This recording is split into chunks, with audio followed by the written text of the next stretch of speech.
Warning, the following podcast contains adult language, themes, and situations. Also, the film we're about to talk about is going to be spoiled thoroughly. Listener discretion is advised. Enjoy this show. As we've seen many times on this show, Nicolas Cage is an extremely nostalgic guy. So it makes perfect sense that he'd jump at the opportunity to play a role in an American film version of a Japanese manga he grew up reading in the 60s. So throw on your big red boots and join us as we dive into the dark, dystopian world of Astro Boy. Okay, let's run. I'm like a prickly pear. What do you say we cut the chit-chat? A-hole!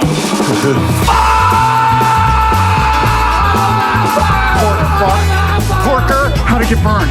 How'd it get burned? How'd it get burned? Have you ever been dragged to the sidewalk and beat until you pissed blood? Welcome to One Cage at a Time, the show where we break down every single Nicolas Cage movie, one film at a time. Here are your hosts, Patrick, Vince, and Nigel. A brilliant scientist kid dies in an experiment gone wrong thanks to a meddling politician, so he uses his knowledge to resurrect his son in the form of a super-powered robot who can't seem to find his place in the world of humans or robots. Ladies and gentlemen, here are your stars. Astro Boy stars the late, great Donald Sutherland, legend of the screen and stage, Nathan Lane, Veronica Mars herself, Kristen Bell, G-Force star, that's what he's known for, right? Nighy, Samuel L Muthafuckin Jackson, everyone's favorite character actor Robin Tudyk, Imperator Furiosa Charlize Theron, the legendary Eugene Levy, my best buddy and jack of all voices, Dee Bradley Baker, in living color alum David Alan Grier, whose line is it anyway, improv genius Ryan Stiles, Tim Burton's Charlie Bucket, the Good Doctor and Bates Motel star Freddie Highmore, and, of course, our film's Father of the Year, Academy Award-winning actor Nicolas Kim Coppola, better known as Nicolas Cage.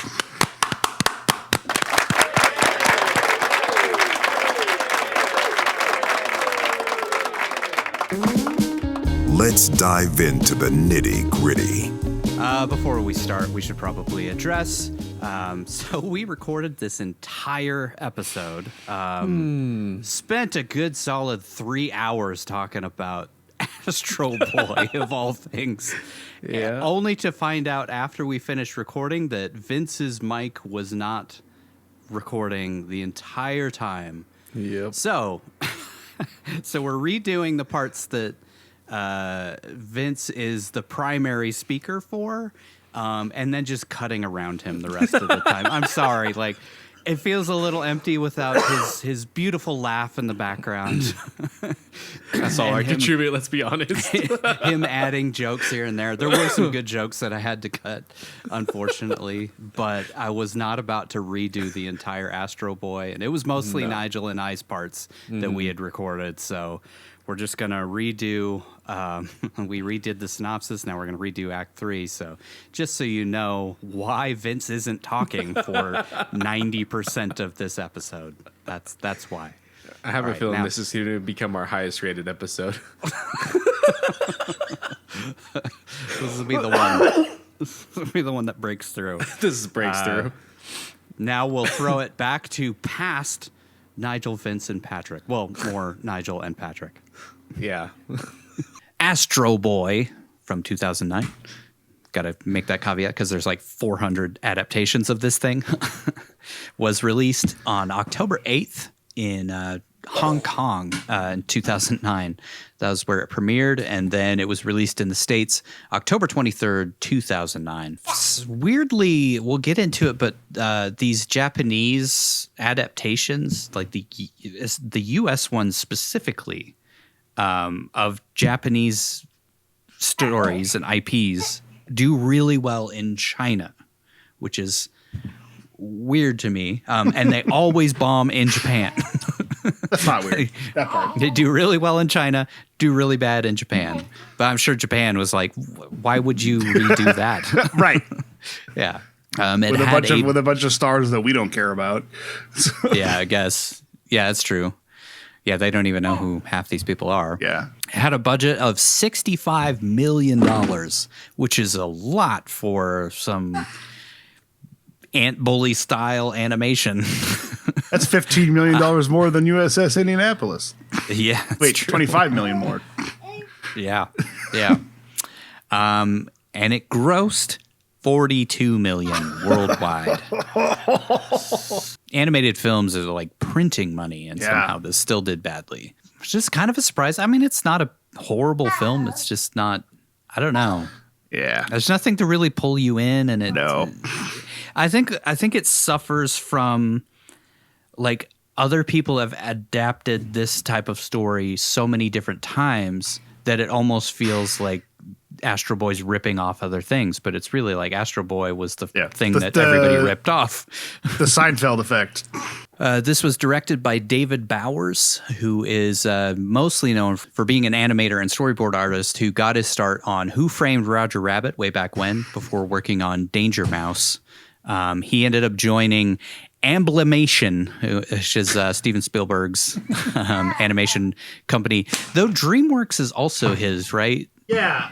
He joined Amblimation and eventually DreamWorks, where he worked on Fievel Goes West, and then ended up working on Balto, The Prince of Egypt, Chicken Run, and Shark Tale, before eventually directing his first film, which is called Flushed Away, which I've never heard of. Oh, yeah. Like a weird clay animation CG. Is it really? Okay. Yeah, about rats in a sewer. Okay.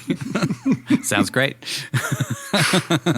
Mm-hmm. He's since gone on to direct 3 of the 4 Diary of a Wimpy Kid live action films, which now they're doing animated versions of those stories. This was written, of course, it is loosely based off of the Japanese manga of the same name by Osamu Tezuka, which ran from 1952 to 1968, which is way earlier than I thought it was. I think we talked in the last episode where I was like, I think it came in the 80s, but that's because there was a cartoon in the 80s, which I think was like a reboot of a cartoon that they made in the 60s.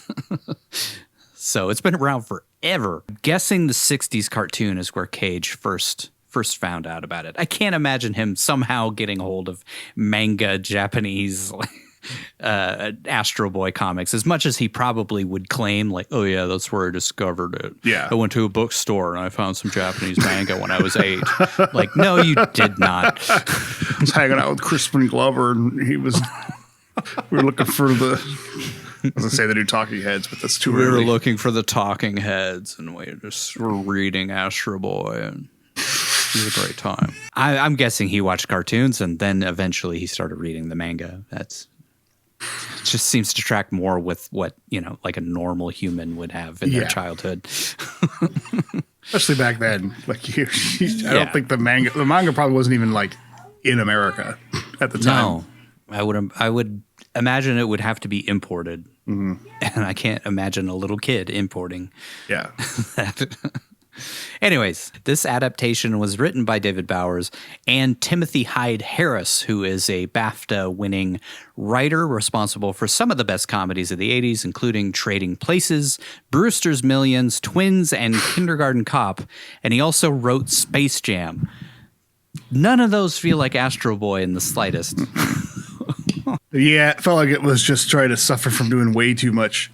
And I think that's why a lot of, like, I guess nowadays superhero films, I think sometimes unfairly get lumped in with, like, origin stories being too burdened with all this kind of setup and crap.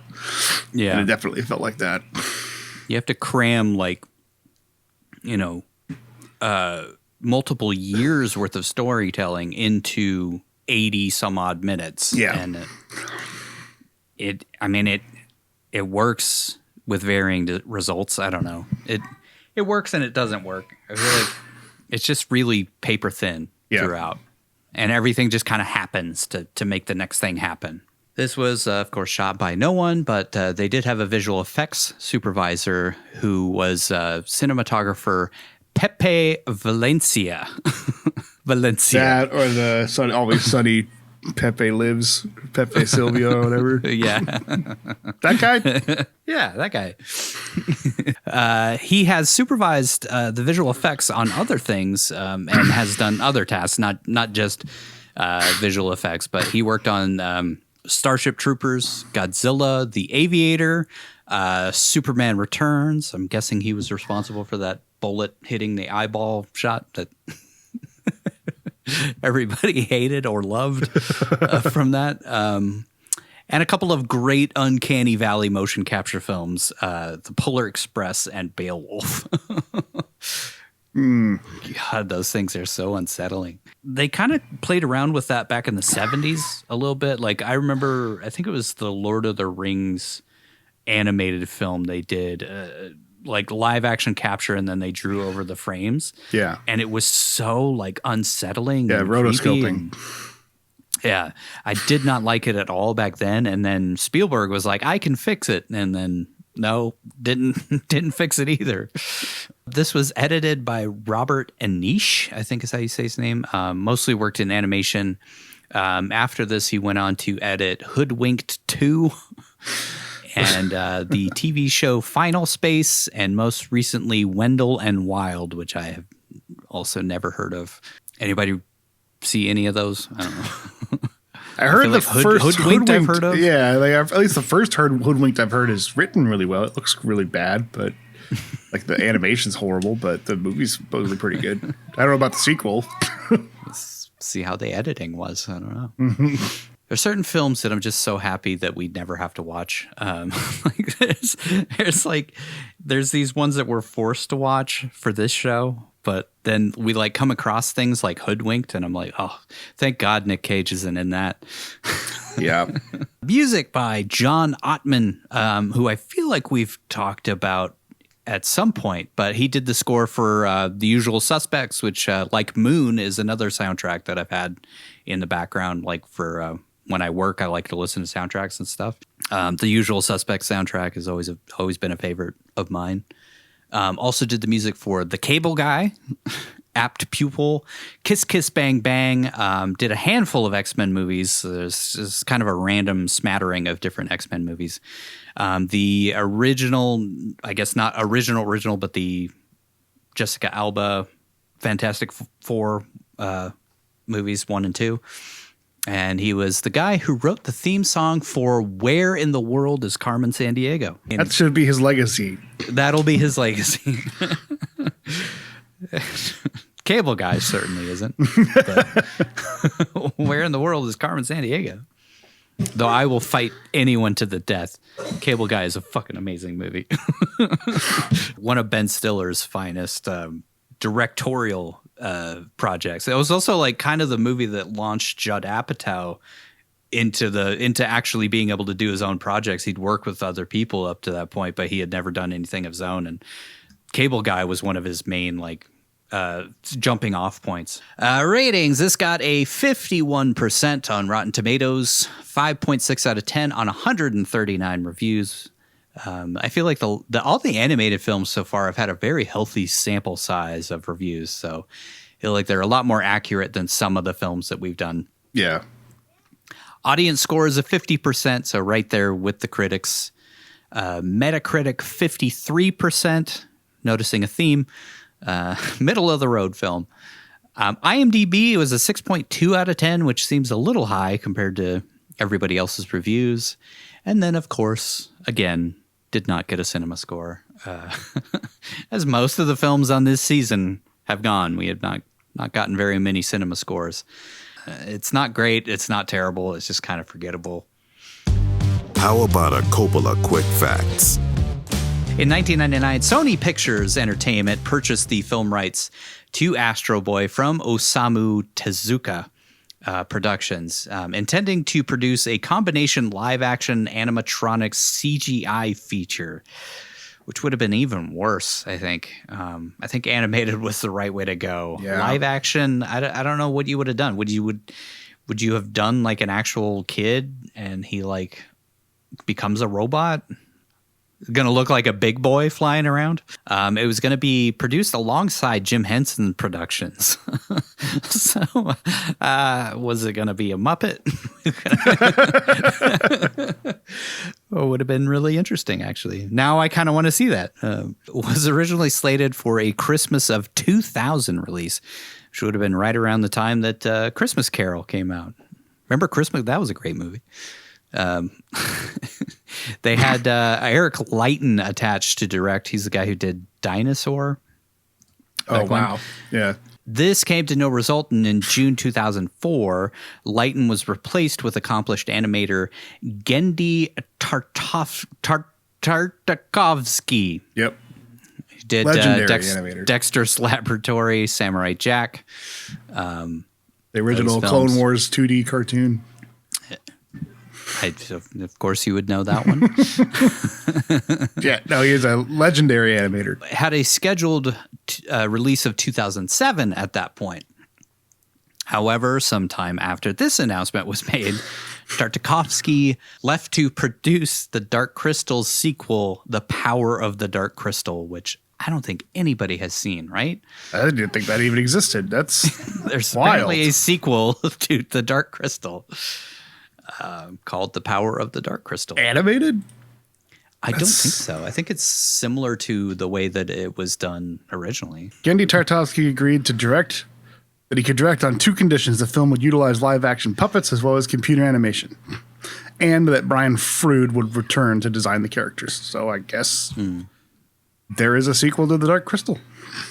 It's not the Netflix series that was pretty good, but then canceled after one season.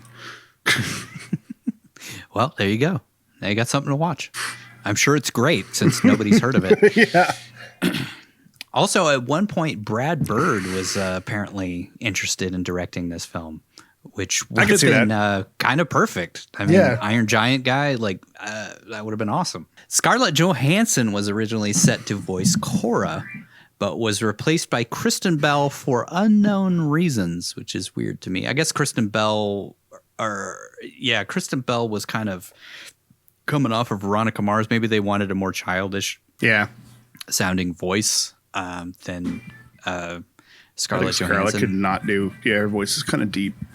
Yeah, she's got kind of a raspy voice. Yeah, and that was 2009. So I would imagine that Kristen Bell was probably also cheaper to hire than Scarlett Johansson. Yeah, it could be that she was signing on and had to be available for Marvel stuff and whatnot. Or she just didn't want to do it, or they found a cheaper option. Maybe she read the script and she was like, no, I'm good. Who knows? This was Kristen Bell's first time voice acting in a theatrical film. But of course, she famously went on to be Anna in the Frozen films, and then Priscilla the Sloth in Zootopia. She's also Jade Wilson in Teen Titans Go to the Movies, which we unfortunately have to watch next. Samuel L. Jackson is in this movie, but he speaks 11 words throughout the whole thing. He of course plays Zog. How do you hire Sam Jackson and have him do 11 words? Yeah, and not he's have one of those words be motherfucker. Well, he's got to have like a minimum rate, I would imagine. So you got to pay at least that for the hour that you get him in the recording booth. So maybe he did it for scale, and it was only like whatever that is, $5,000 or whatever. I will remind you that the budget on this thing was $65 million, and there are 400 A-listers in this thing. So he knew somebody who knew somebody and owed a favor or something. It does sound like money laundering. This is interesting. The role that Nick Cage ended up eventually taking, Dr. Tenma, other people who were considered for the voice, Chris Pine, Paul Bettany, Guy Pearce, Toby Stevens, Jerry O'Connell, and Alec Baldwin. All very different actors. I feel like they all would have done a better job.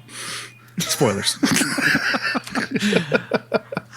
He just was there. I don't know. I don't feel like anybody needed to but I be feel anything. Like, I haven't seen Chris Pine phone in a performance. I haven't really seen Alec Baldwin phone in a performance. I don't remember who were some of the people that were in that list. Guy Pearce, Paul Bettany, Yeah. Paul Bettany would have been pretty great, I think, actually. Jerry O'Connell would have been a lot cheaper. Sure, yeah. If you're going to get... I mean, at the very least, he'd be on par with the Cage performance and cheaper. So. Yeah, probably. Yeah. I feel like Jerry O'Connell kind of sounds more... I don't know. He sounds young. He doesn't have that like fatherly feel to him. I don't know. I thought it was worth pointing out that this film takes place in 2108 because I was confused as to when it was supposed to be. So it's basically 100 years in the future from when they were producing it, which was 2008. I don't feel like we're going to advance that much by 2108, but I could be wrong. I don't know. I do feel like the planet will be dead, but but I don't think we'll have, all of the technology to float a mountain into space or into the upper atmosphere or whatever. The Japanese release of this movie actually uses the original Astro Boy form, maintaining the whole look and feel of the original. Didn't update it at all, which is kind of weird that they would, because like he's wearing clothes and stuff for half the thing, and like I don't know, is it just like Astro Boy, but he has like these clothes over the top? I don't know what it's going to look like. I kind of want to watch the Japanese version, though I don't really ever want to watch this movie again. Not to say it's horrible. It's just, The differences can be noted in comparison between the U.S. and Japanese trailers for the movie, which I did not watch, but I want to now. And I guess I'm encouraging our audience to go watch the difference if they watch Astro Boy, which they probably won't. or this episode. The film was not a success in Japan, like I mentioned, opening at the bottom end of the top 10 films of the week when it premiered. But initially, it broke box office opening records for a CGI film in China at the time. It's just bottom of the barrel in one country and top ever in another country. However, the numbers dropped off after just a few days. I guess word of mouth got out. By the end of its run in China, it was not considered a box office success. Unlike two other U.S.-produced Japanese-based films had done previously, Dragon Ball Evolution and Speed Racer had tanked in Japan, but went on to be hugely successful in China. They just this one just tanked everywhere. But Dragon Ball Evolution and Speed Racer apparently did huge business over there, which explains why the Wachowskis were able to make that Jupiter Ascending movie after the failure of Speed Racer. Oh, I forgot they did Speed Racer. Yeah.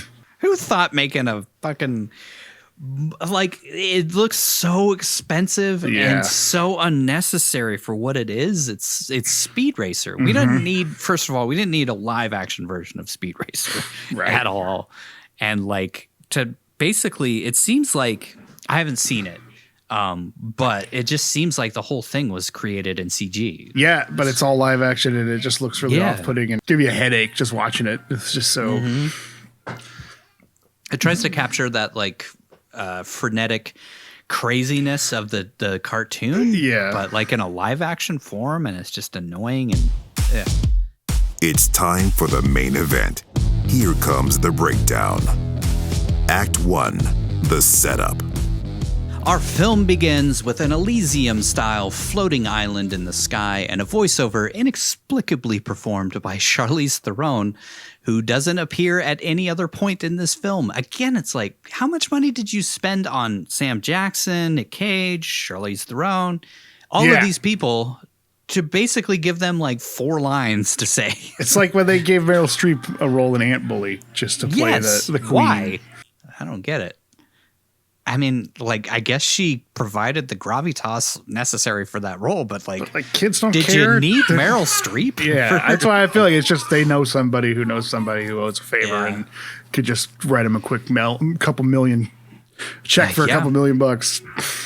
I mean, I would never turn that down in a million years. I would, if I was lucky enough to work in Hollywood, and I was doing any kind of acting. Voice acting would be the thing I would gravitate towards immediately, because it's like you don't have to leave Los Angeles.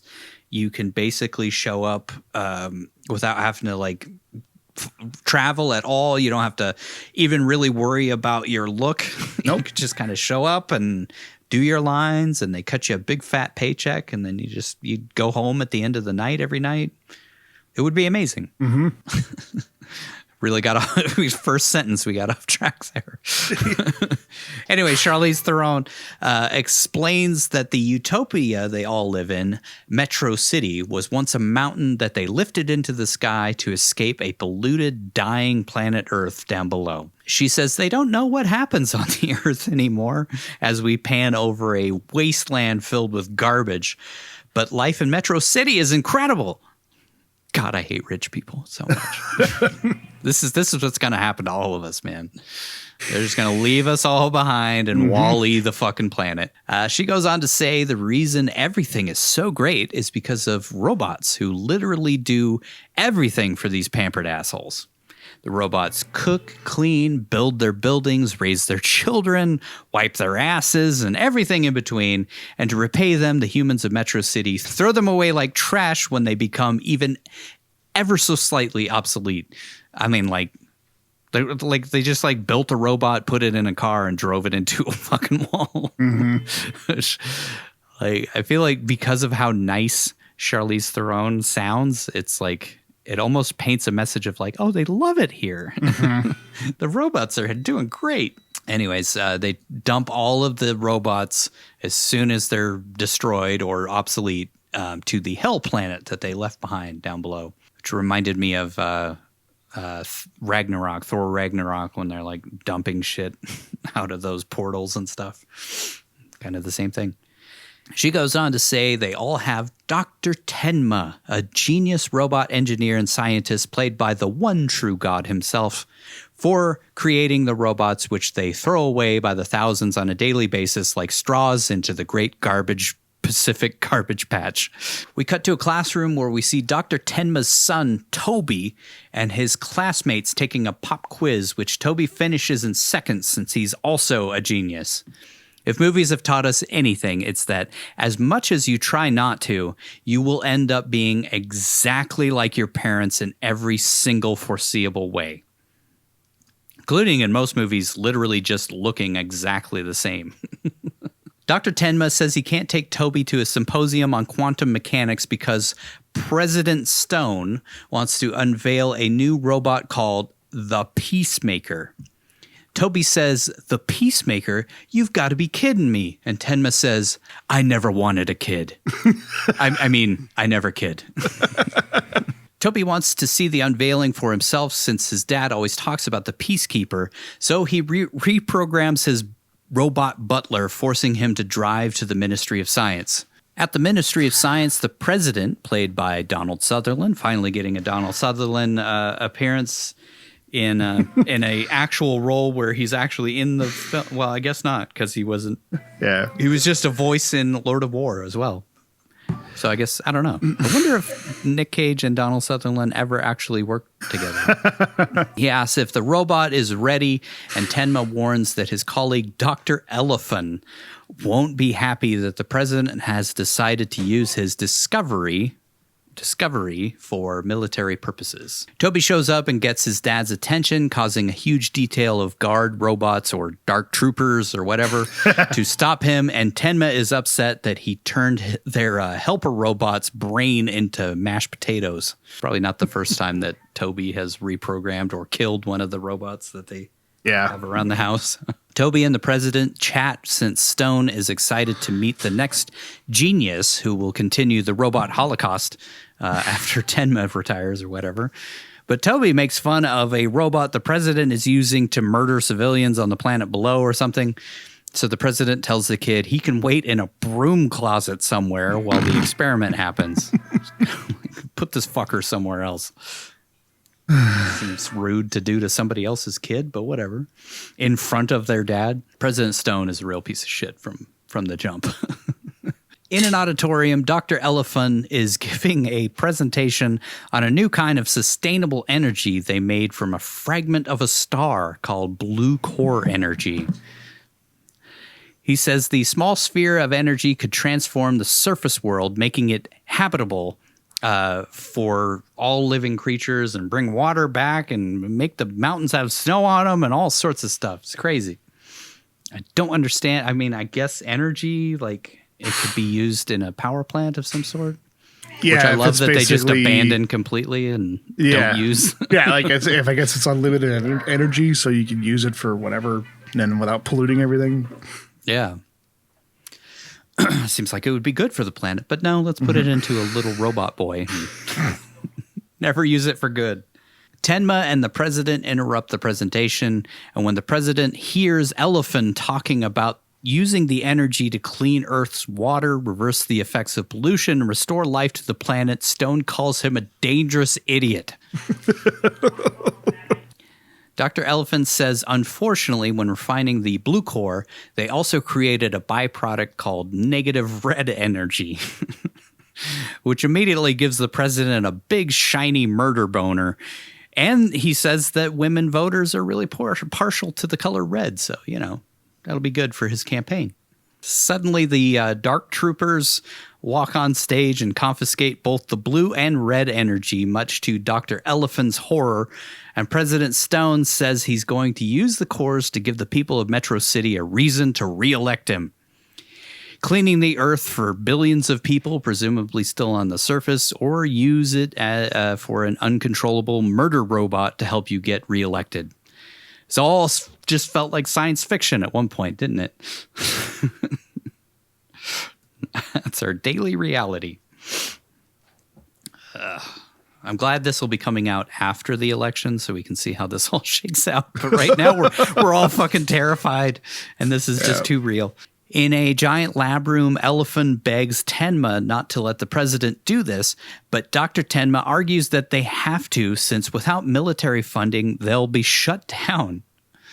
Would seem to me that the people's absolute reliance on robots to do literally everything for them would be good enough, but, you know, what do I know? They need it to blast people on the surface, I guess.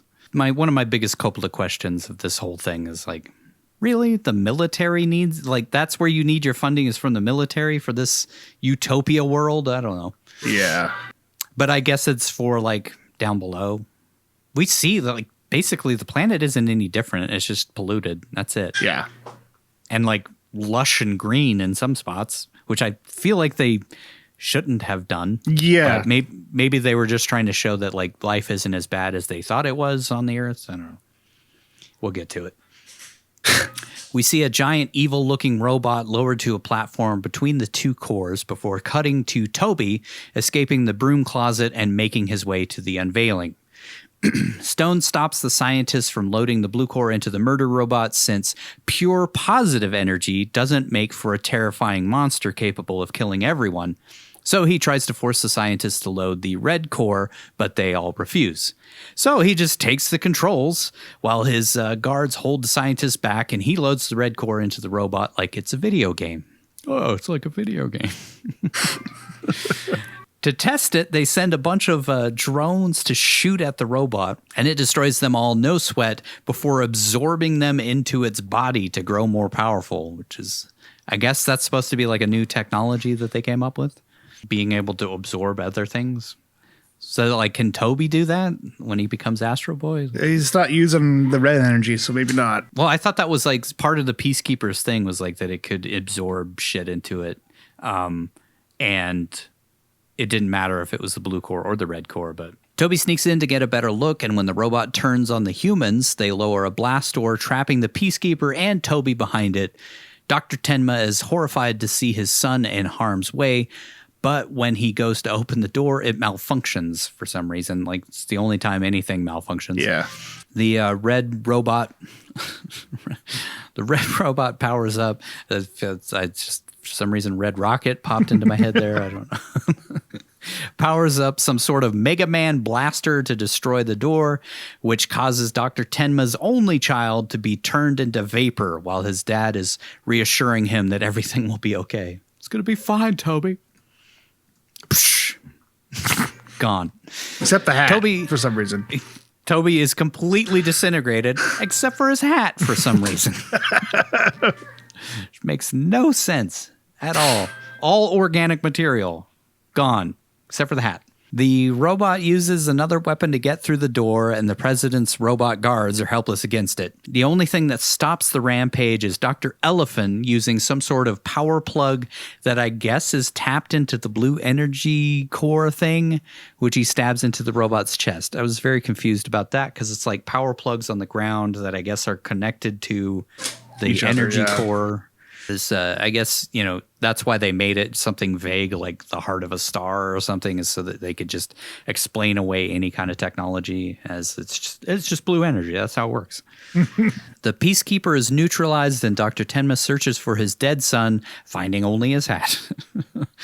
The doctor holds his son's hat riddled with guilt and says, "It's all my fault." And next we see him busily trying to resurrect his dead son in robot form. It's kind of a really fucking dark way to start this movie, which I guess is, true to the manga or whatever. Yeah, there are many moments, dark moments like that. Very dark throughout. I mean, almost like a Mad Max world down on the surface, but it's all kids and happiness. But at the same time, if you think about it for even a second, you're like, wow, this is fucked up. Tenma rolls out a blueprint of a robot schematic version of Toby, and Tenma takes some of the hair from his son's hat to upload Toby's DNA to the computer. We then see a robot on a table being infused with Toby's memories, which isn't how DNA works at all. That's how Assassin's Creed does it. It like would create a version of Toby, but it wouldn't give him his memories and stuff. We see like all of his memories up on the screens or whatever over the top of his body.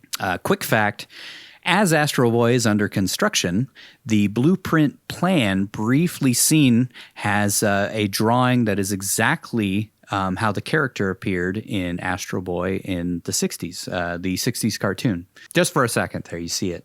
I don't know why exactly they went away from the original Astro Boy look. Maybe it was too goofy. Yeah, it didn't work in 3D. I feel like it really looks like a Bob's Big Boy. Yeah. And they had to make it look not like that. Yeah. Dr. Elephant pulls up outside and is well aware of what Tenma is up to in his lab.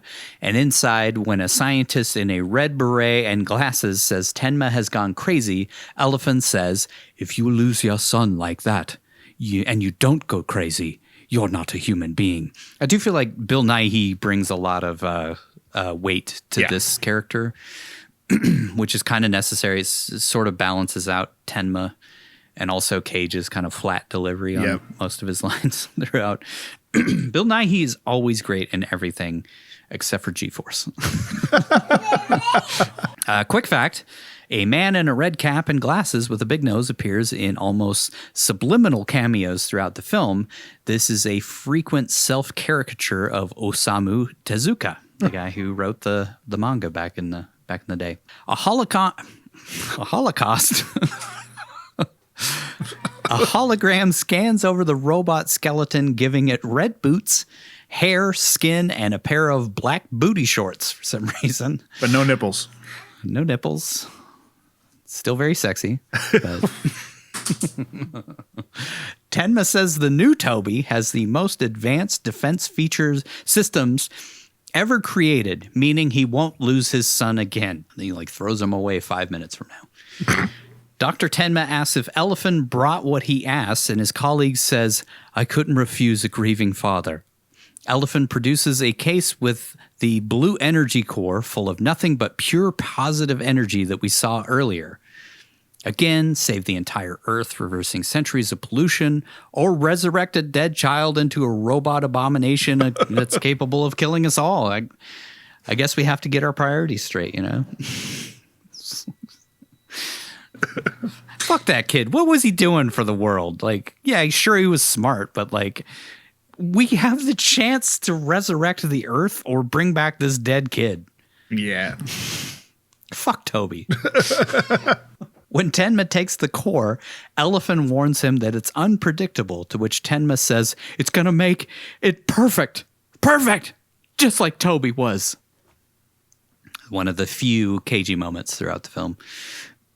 He puts the core in new Toby's chest and the robot powers up, which destroys all of the equipment in the lab for some reason, like how when Captain America comes to life or gets formed into not skinny little guy, Captain America. Astro Boy comes to life and recognizes his dad immediately, much to his father's excitement. Tenma says, thank you, Elephant. I swear to God, he says elephant instead of elephant and that. Just that one scene. I swear that fucking Cage just threw in one elephant. Thank you, Elephant. Then he says, I'm going to take him home for some quality time, bonding, all the good things. I'm not even going to make a joke about him taking a little boy in his underpants home for quality time. But Yeah. whatever. Why does the boy got to be half naked? Well, I guess the better question is, why does he have built-in boots and underwear? Shorts. Yeah. Yeah. And no nipples. That's one of my Coppola questions. Does nobody in this world have nipples? He's supposed to be indistinguishable from a human, but he doesn't have nipples. Toby says goodbye to Dr. Elephant, and the doctor is blown away by how well the experiment worked. We cut to Toby waking up at home with his dad asleep at the foot of his bed. Why does a robot need to sleep? I don't know. Tenma asks him how he feels, and Toby says he feels kind of weird and wonders if he's been sick or something. Tenma assures his robot son that he's fine, perfect, and wonderful before giving him a big heartfelt hug. We cut to Orin, I think is how you say his name? O-R-R-I-N. Yeah. Orin. They said it weird every time. We cut to Orin, the Tenma's household robot butler, screaming in terror to see the dead kid alive again. He scans Toby and sees through his skin to the robot skeleton underneath, and Doctor tells Orin not to say anything. Should have cleared that with the robot first, because they almost blew it. Yeah, and I feel like every robot that Toby encounters is going to see him as what he actually is, so the jig is going to be up really fast. But, like, I think his plan was to just keep him inside. Yeah, because he said he was going to homeschool him. Yeah, keep him protected. No cages, no cages. Oh, no. Dr. Tenma tells Toby he wants to start homeschooling him, and Toby says, sounds good to me. Like, it's nothing. I mean, if it was really like he had the same memories as Toby, I'm sure he would be like a little confused as to why he wanted to do that. But I guess he's a kid, so he'd be like, fuck it, I don't want to go to school anyway. Yeah, and also, like, you saw he get through his classes in like 5 seconds, so he doesn't really seem to like school that much anyway.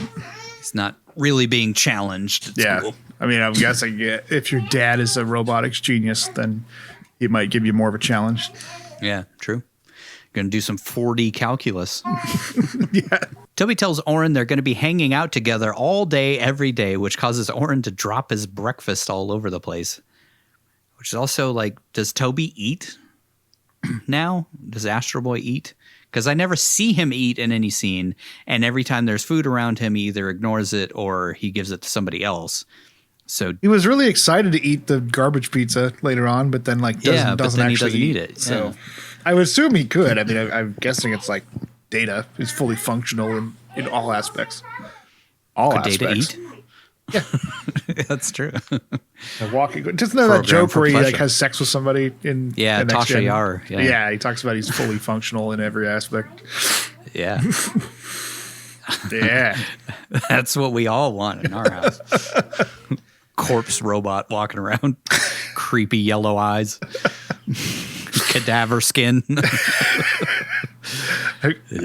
Dr. Tenma tells his son not to torture the robots anymore and that he's quitting his job to take care of Toby full time, that's a big step. We cut from Orin saying, I am so freaked, to Tenma teaching his son some 4D calculus. Is that a thing? Is that a really thing? I don't know. I'm sure. I recognized some of the words he was using. which Toby does so well. He creates a cowboy robot hologram that dances around, which annoys his dad since a child isn't allowed to have fun. Nope. Which is like, this is a whole thing of like, I like, is this version of Toby actually weird, or did he just not know his son at all? That was my speculation that I peppered in throughout. It's like, I never spent any time with my son, so he's weird to me because I didn't know him at all. That's kind of what I got from it. Like his robot butler picks him up from school every day and drives him wherever his dad tells him to go. So it's like he's not even involved, and he shows up trying to like actually, be involved in what his dad's doing at work, and his dad like locks him in a broom closet. So, or lets the president lock him in a broom closet.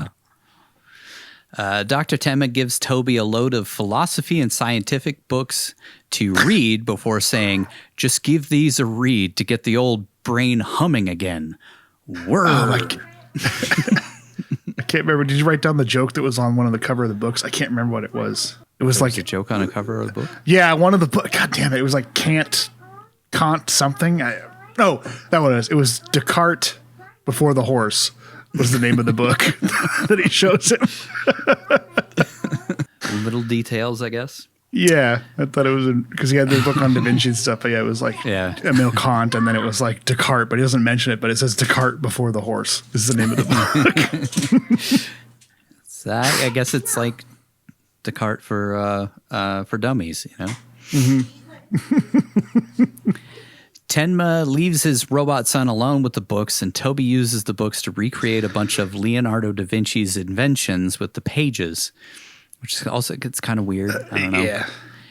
He and Oren have fun playing with the inventions, but when Tenma comes in and sees his son and what he's done, he's disappointed and angry that Oren encouraged Toby and is wearing his son's hat.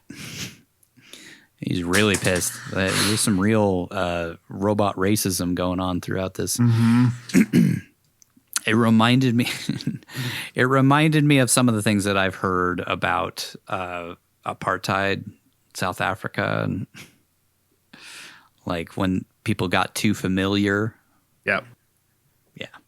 We'll just move on from that. Oren slinks away, and Toby tries to reassure his father, while Tenma tears up thinking about his son truly being dead.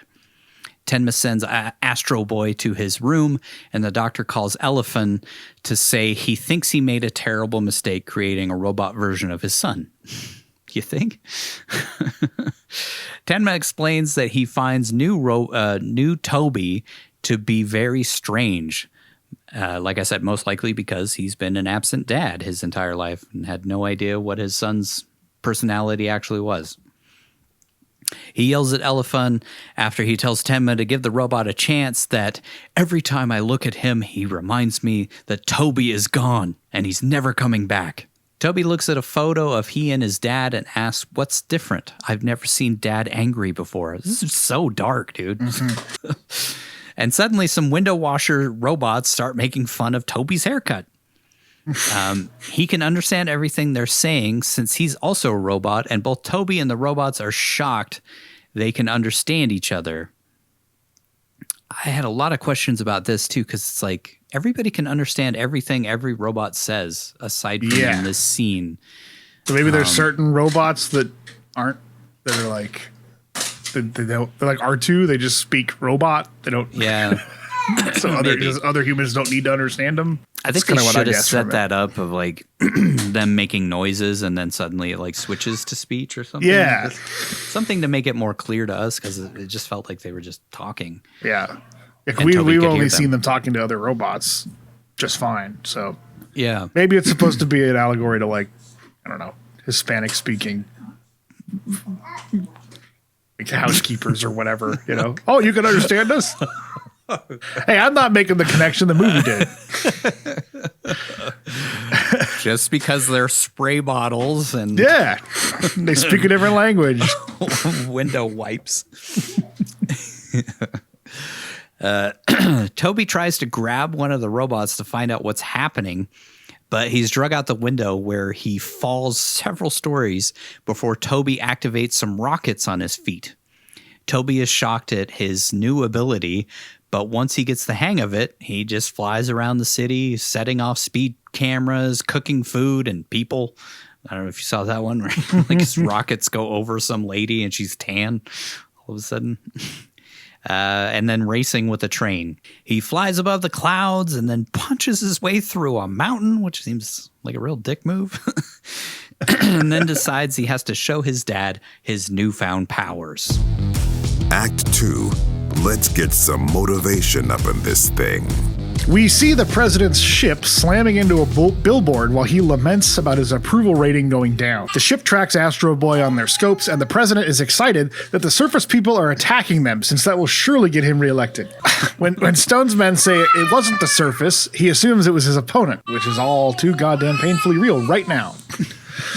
By the time this episode comes out, the election will be over, but as we said before, we're all just terrified right now. President and his robot army decide to track and capture whatever's flying around with the blue core energy. Again, that's all real if you guys remember how there were fucking UFOs everywhere last year that everybody just forgot about and no one talks about anymore.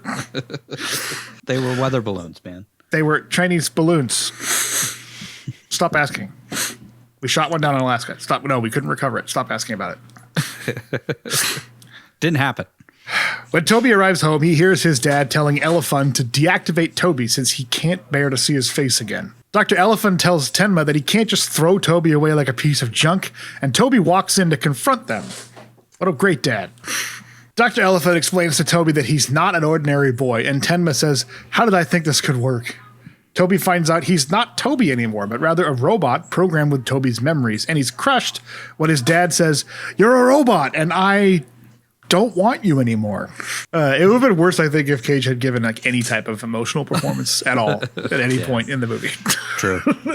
True. But he didn't, so it's fine. It's happier, I guess, that way. It's for the kids. Yeah. Like I said on, I think it was not G-Force, but Ant Bully, it's just like having people not in the same room together recording their lines, I feel like is a detriment to the production a lot of times. A lot easier for scheduling and stuff, but still. Yeah. Unless you're, a skilled voice actor who can just imagine all this shit in their head and do a really good job at it. But most actors aren't like that because they're used to acting with other people. Elephant implores Toby not to run away, saying everyone has their destiny. Even though your dad just said, "Get the hell out of my sight. I don't want you anymore." But Toby has a hard time with the whole being thrown away by his dad and kicked out of the only home he's ever known thing, so he flies off like a bitch to pout somewhere. "Oh, boo-hoo, you're dead. Your dad resurrected you into a terrifying abomination nobody wants. We all have problems, kid. Deal with it." Toby hangs out on a building like Batman where he sees inside himself to his gooey nugget robot center, but he's interrupted by President Stone's ship.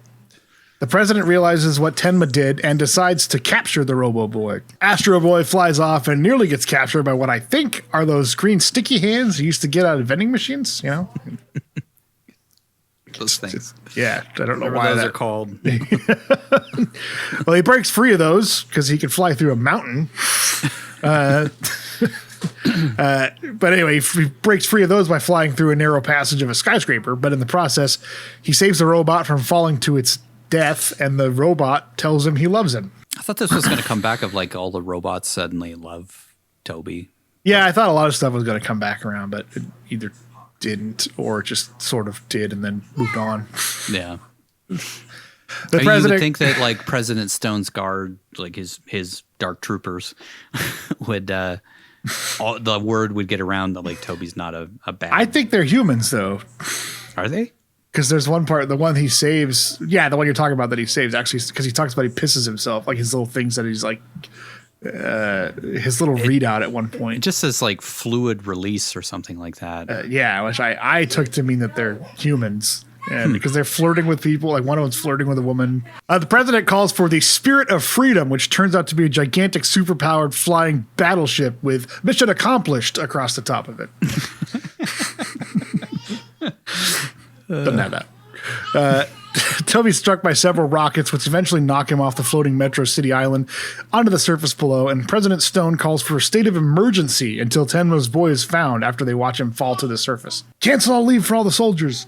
See, so they have soldiers, which I think are those guys, the stormtrooper helmet sort of guys. I think they're actual humans. Yes.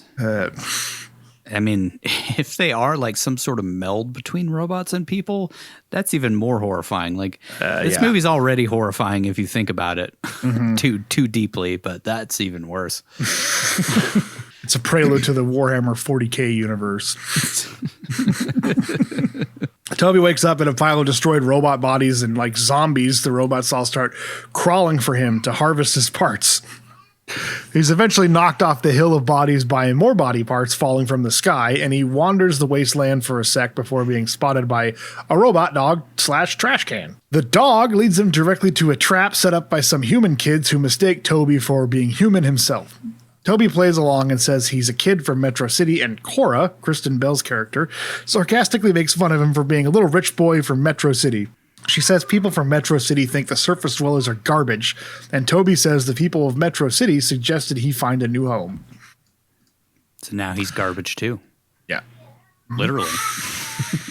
The kids all introduce themselves to their new friend, but before you can tell him his name, some robots kidnap or robo-nap him. The robots recognize him as their own and say that they are the Robot Revolutionary Front, or RRF, and have liberated him from the humans. And they says, "You are being liberated. Please do not resist." Oh, wait, that's a different robot character that Alan Tudyk plays. Yeah. The mailbox, refrigerator, and regular robot are all just sort of slapsticky as they explain the rules of robotics, saying that the first law, a robot shall not harm a human, has kind of gotten in the way of them freeing robots, so they want to know if he's programmed with the same laws. Kind of opens up a whole can of worms if Toby is able to kill humans, doesn't it? Yeah. Which I don't think they ever resolve. I don't think so. No, they never mention it again. Which, like, I thought that was going to come back as well, because, like, why would they ask him about it if they were never going to mention it again, or it never came back? Like, if, like, Toby was going to try and hurt Stone after he got sucked into the Peacekeeper, like, that would have been a good time to mention it, but... I guess he does do it, and he knows that Stone's in there, so maybe that's the implication that he can harm humans. Yeah. And he was created to be a weapon for some reason. Yeah. To defend himself, so that he can defend himself, yeah. Yeah. They ask him his name, and he says Kunta Kinte. Actually, no, he says Toby, and they decide to give him a proper robot name.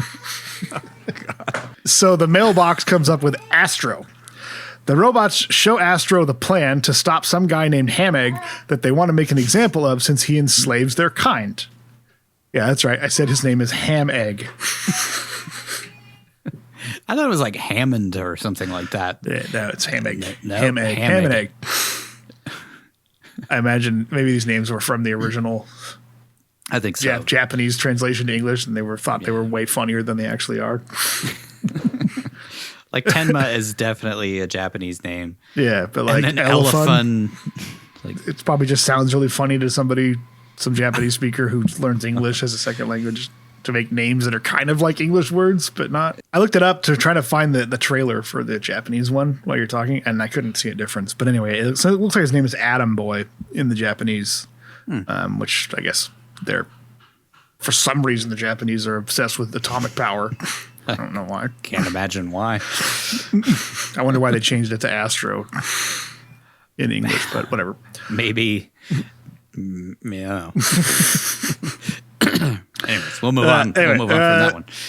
The robots say they plan to tickle Hamegg with a feather, and that will get the humans to free all robots. So these guys serve basically no purpose in the movie other than to be some slapstick comic relief to break up all the super dark stuff you're probably not supposed to think too deeply about. But at the same time, they have posters of Lenin on their wall and other communist paraphernalia and stuff. So it's like, okay, they idolize human communists, but they're robots. But there's also like a poster of Trotsky too, who I think was in direct opposition to Lenin at the time. So it's kind of weird that they idolize both of them. But whatever, they're robots. It seems like something the animators would put in just for a joke. I just know he was involved in the communist revolution with Lenin, and they were partners, and at some point, and then had a change of heart, and then died. He fell off a building. Mysterious circumstances. Actually, I don't think they were mysterious. Whatever. Cora breaks into their shack when she says that she just wants to free the kid, the robots are confused, but Astro assures the RRF that he's an undercover robot from Metro City. And speaking of Metro City, President Stone drops by to ask Tenma what he was thinking putting the blue core in a robot version of his kid rather than into a killing machine like Stone wanted. Tenma agrees to deactivate Toby when the president's army tracks him down and put the blue core into the Peacemaker, much to Elephant's disgust. On the surface, the kids lead Toby to my worst nightmare. A building filled to the brim with children. Maybe you should say. No, it's mine. It's also my worst nightmare. I live it. It's some fat middle-aged guy with a mustache. In a room full of power tools. Oh, it's not me. Okay, it's talking about Nathan Lane. I mean, Hammock. Anyway, there's no reason to be alarmed at this scenario that's going on. The one adult. Yeah. This guy just so happens to be the evil dude the robots were planning to tickle to death with a feather. Hammock, who introduces himself as a scientist who used to work for Tenma on Metro City, but was banished to the surface for loving robots a little too much. Apparently kids, too. It's fucking both. This is what we're saying here. It was nice to see Nathan Lane do voice acting again. I think he's very good at it, and I think he's only really done like Pumbaa or Timon, and I don't know what else.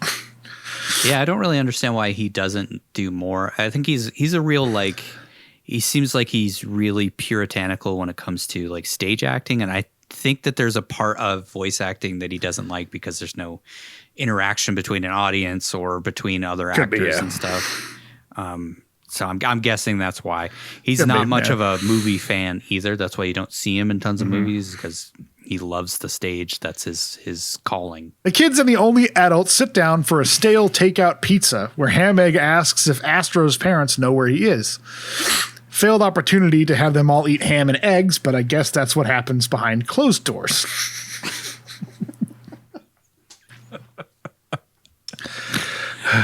Toby nearly comes clean about being a robot, but stops himself since he's worried that they'll reject him too.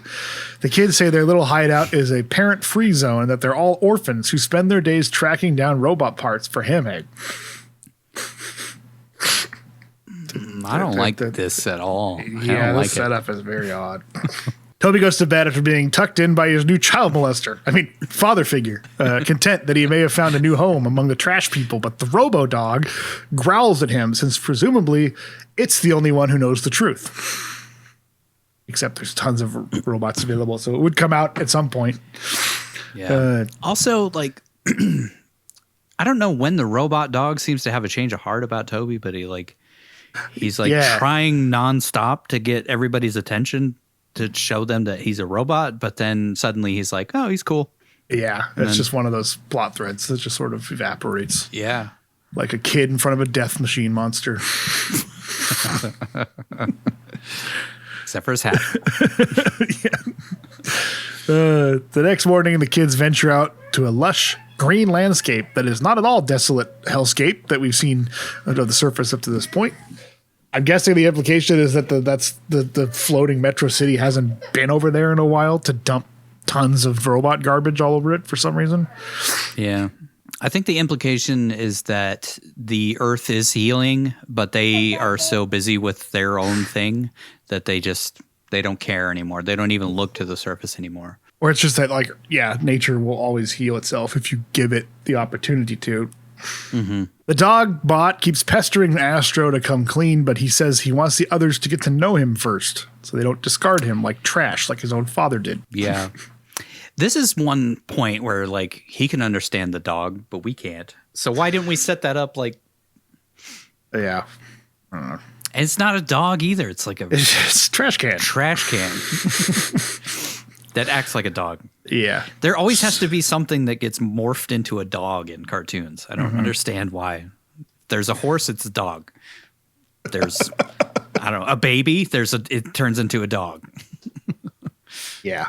Cora explains that they go out every day to find parts for Hammock to assemble robots for Hammock's robot games, which sounds super fun and not at all like something out of Beyond the Thunderdome.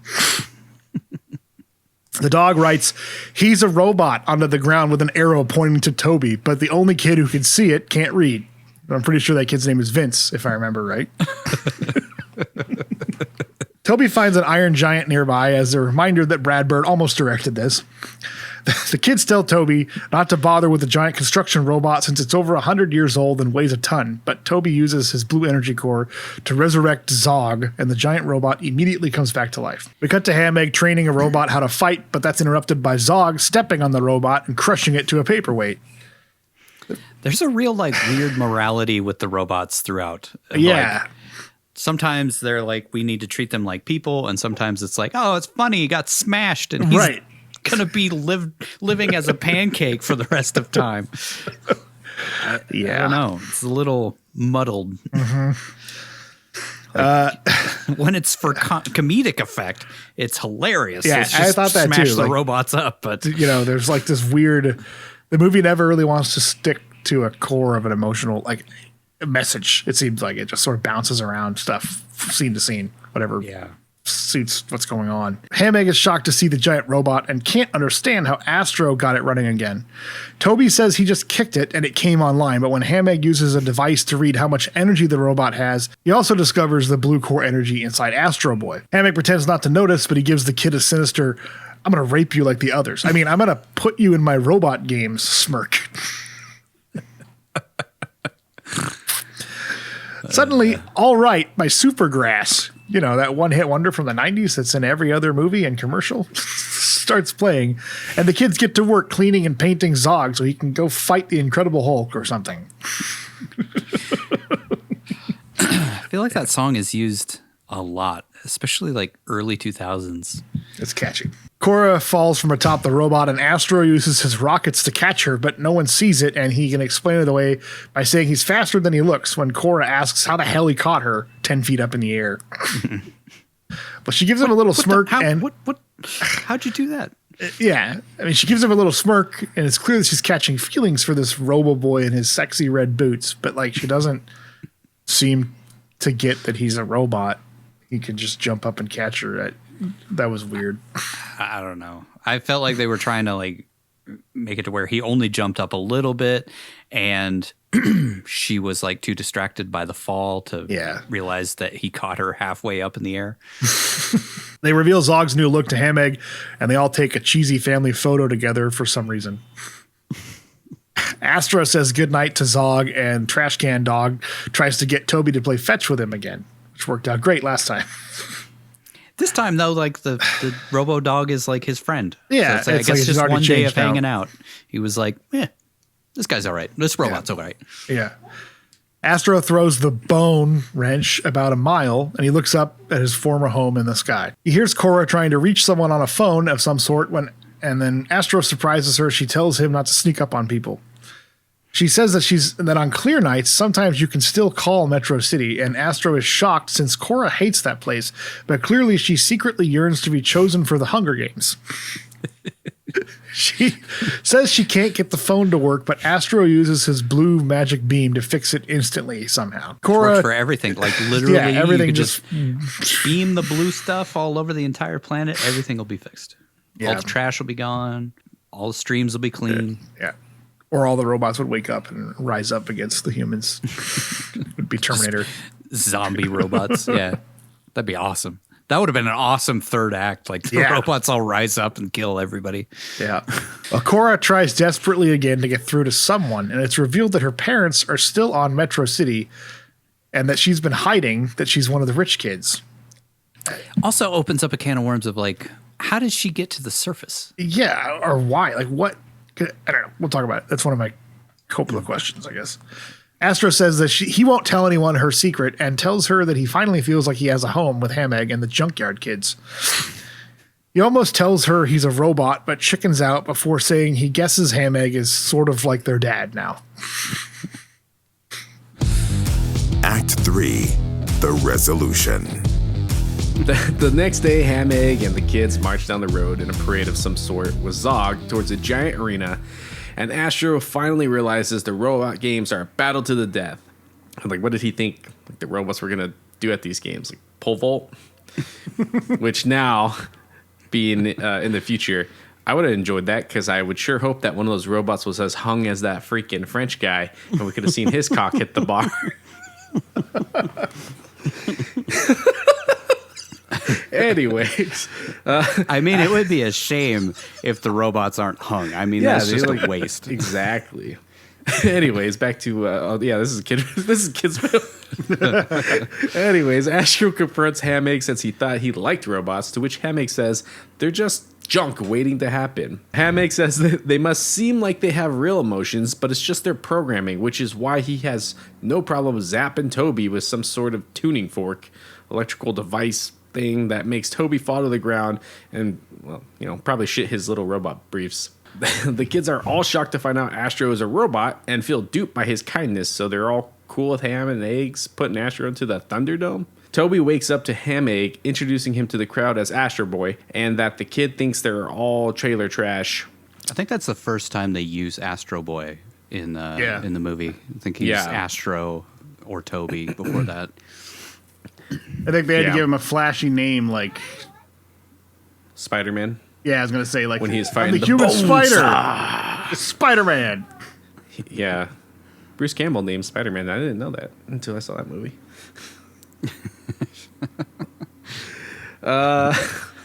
That's canon now. It is canon now. God damn it. Suddenly the dildozer busts through a wall. No, wait. Some goofy-looking robot with saw blades for hands comes out to fight Astro, but he refuses to fight and tries to leave, but hits a force field above the arena. When he realizes he has no choice but to fight, he lifts the saw blade robot to the force field and shocks it till its head falls off. He didn't need to kill the fucking robot. Robots are people too, unless they're not. Yeah, that morality of it doesn't really matter to kill a robot unless it does. Right. I'm not really sure what the movie was trying to tell us at all about this stuff. Anyways, if it was trying to tell us anything. Next, Hamake sends out an annoying baby robot thing that turns into two robots with guns, and Astro kills them in seconds flat as well. Hamake gets pissed and sends all of the remaining fighter robots, which Astro again beats with little to no trouble. So Hamake sends in Zog. Again, Astro refuses to fight, but rather than crush the kid, Zog just rubs Astro's head since they're buddies, and when Hamake zaps Astro, Zog comes to his rescue. Zog goes to stomp Hamake, and he says, "You can't hurt a human. It's against the laws of robots, and has been that way for 50 years. To which Zog says, "I'm old school, motherfucker," because, he's played by Samuel L. Jackson, and crushes Hamake into jelly. No, wait. Astro Boy saves Hamake, and he asks, "What kind of robot are you?" I'm old school. I do feel like it could have been Vin Diesel. You could have easily switched them out. Or Lawrence the Iron Giant, so I could play Zog. But this was like 2008, so who would have been higher priced? Probably Sam Jackson. So his 15 lines or whatever, or 15 words versus Vin Diesel's. There you go. Because, this was before the Fast and the Furious movies became popular again. So Vin Diesel was making the pacifier. So he was probably pretty affordable. Back before they went back to the well and just redid every franchise that he's ever been popular in. Yeah, Reddick, Triple X. Ugh. Anyways. All this blue core power usage alerts President Stone and his men, so they land in the middle arena, which apparently doesn't have the force field around it anymore, I guess. Toby surrenders himself and apologizes to Cora and the gang for deceiving them, and resigns himself to being deactivated since no one wants him anyways. Stone is shocked since now he can steal Toby's... Stoked. Huh? Oh, stoked. Stone is stoked. Yeah, see, people. I was trying to do you a service by losing my audio. Stone is stoked since now he can steal Toby's blue core and put it in Peacekeeper so he can start a war with the surface, which will surely get him reelected. This kind of reflects modern times. Back at the Ministry of Science, Tenma and Elephant, right? Elephant? Yeah. are waiting for Toby so they can deactivate him. Astro says hello to Dr. Elephant, and they chat about finding a place in the world, but Toby doesn't think he has one, so he's cool with being killed. Elephant tries to reason with Dr. Tenma, who says the president is right, and it's just a machine. It being his son, by the way.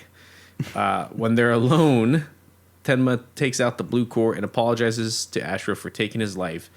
And Toby says, I'm sorry I couldn't have been a better Toby for you, Dad, before shutting down.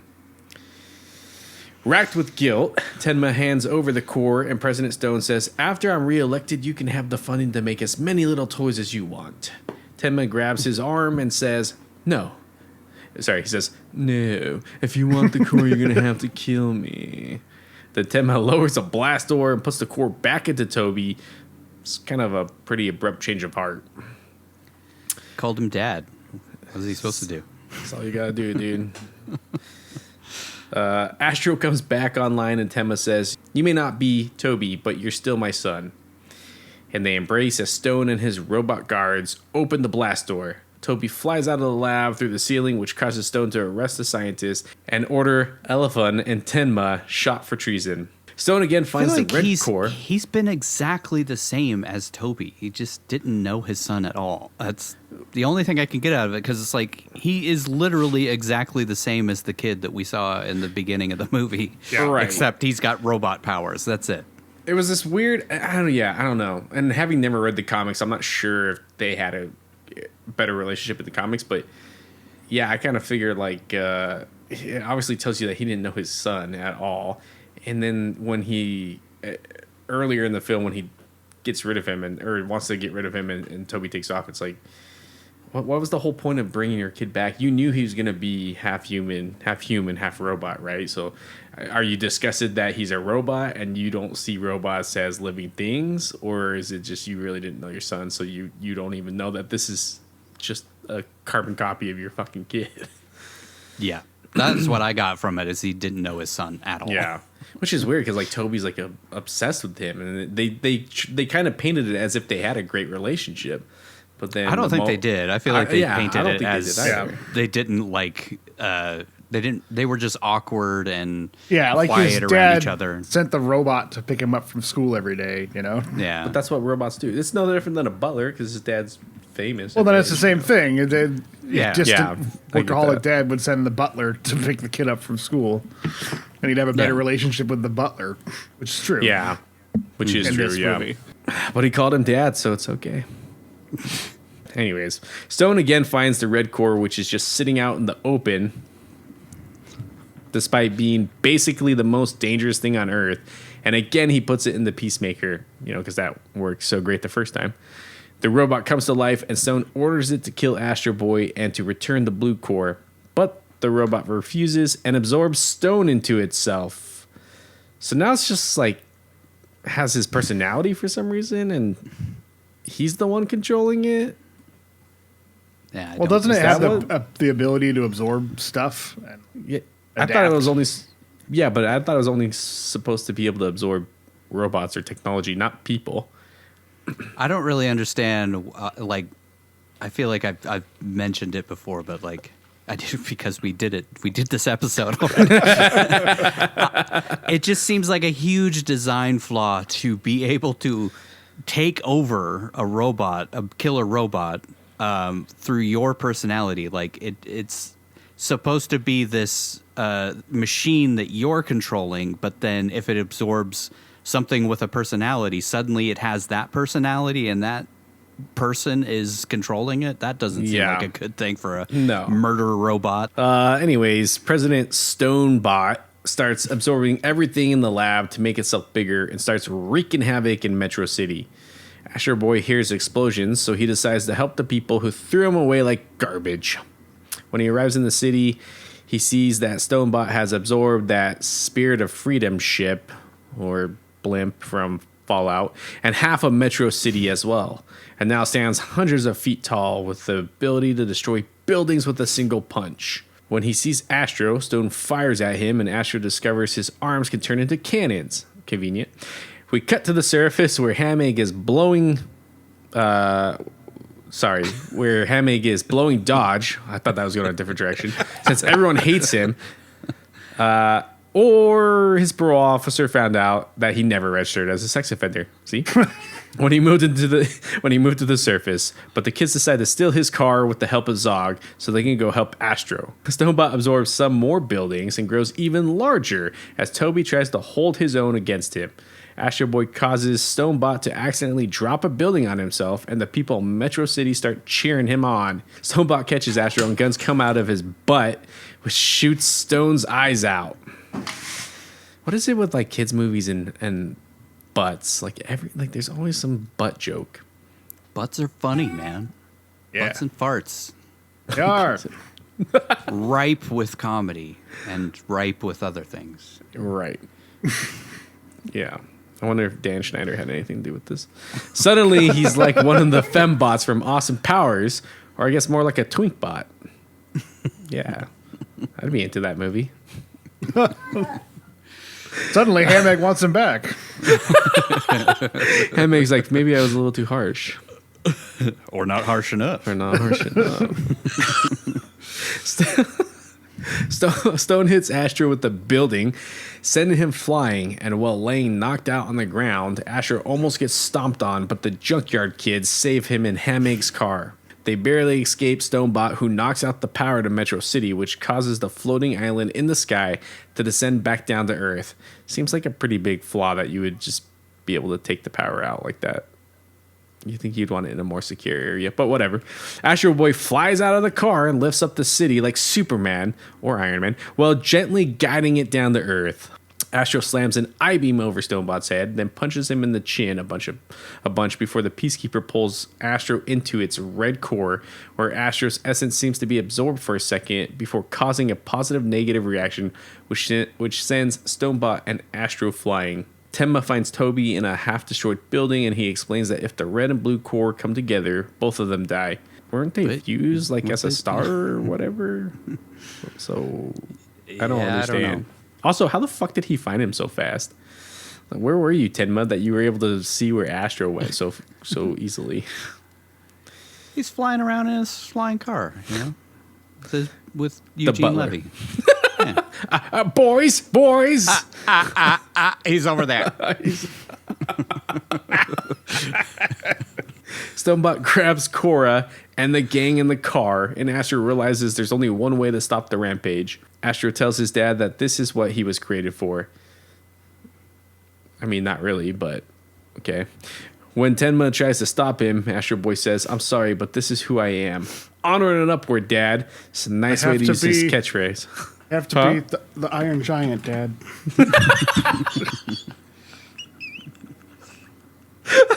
Because that movie made money. I mean, that's what I was born for. That's what I was born for. That movie was good. Let's copy that movie.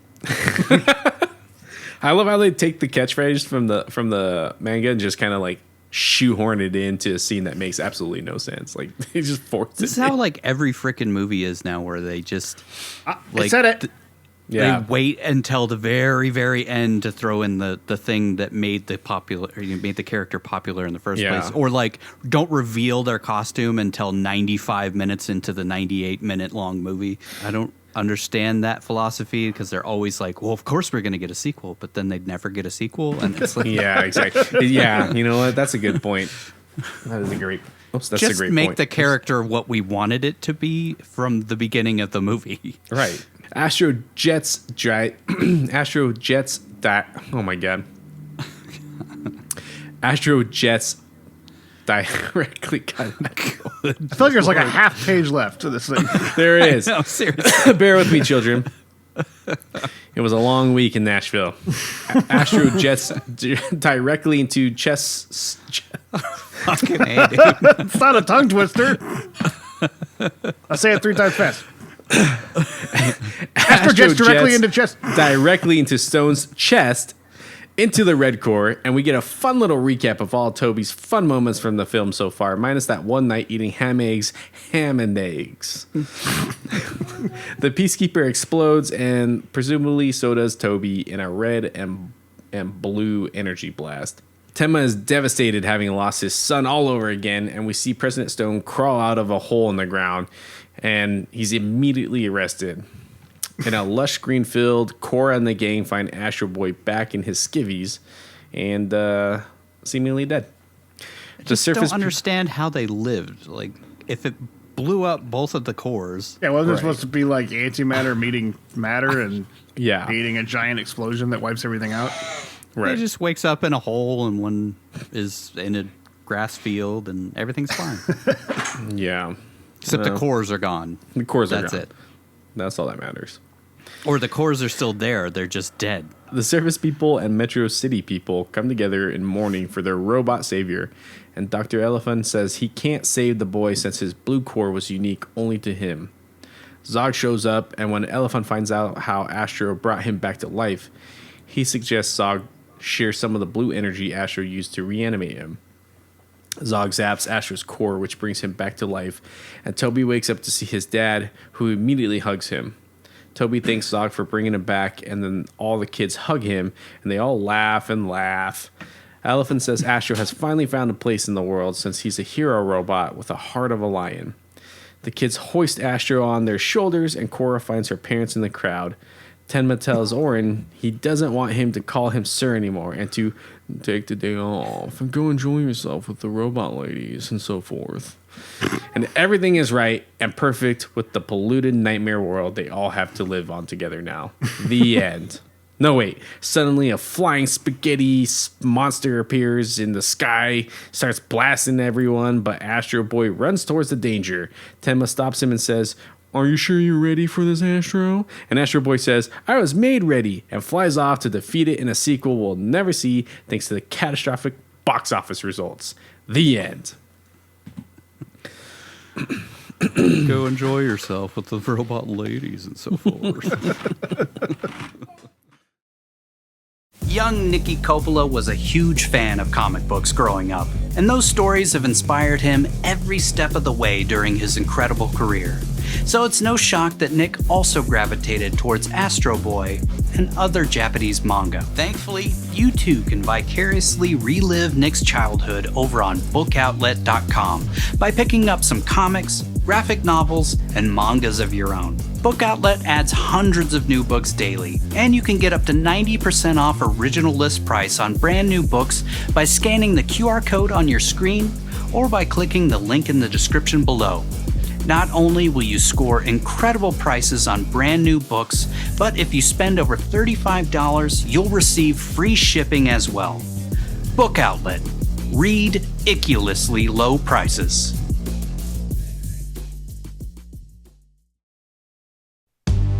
We have a couple of questions before we move on. It's just because it's fresh in my mind because we just finished talking about the movie. But like, is Astro Boy like back at full strength? Because is the core completely re-energized? I guess so. From just getting a little bit of juice back from Zog? I mean, I'm guessing it's like a perpetual motion machine or something. It charges itself up and infinite energy type of thing. He just used all of it to destroy the red core, and because there happened to be a little bit of blue left in Zog, he could just kickstart the engine and get it going again. It's kind of how I felt it was. So like, presumably the other core still exists, but it's not infused with any red energy anymore. Right. So I guess if President Stone didn't infuse anything else with red energy, then it's dead forever. Mm-hmm. That's what you could assume.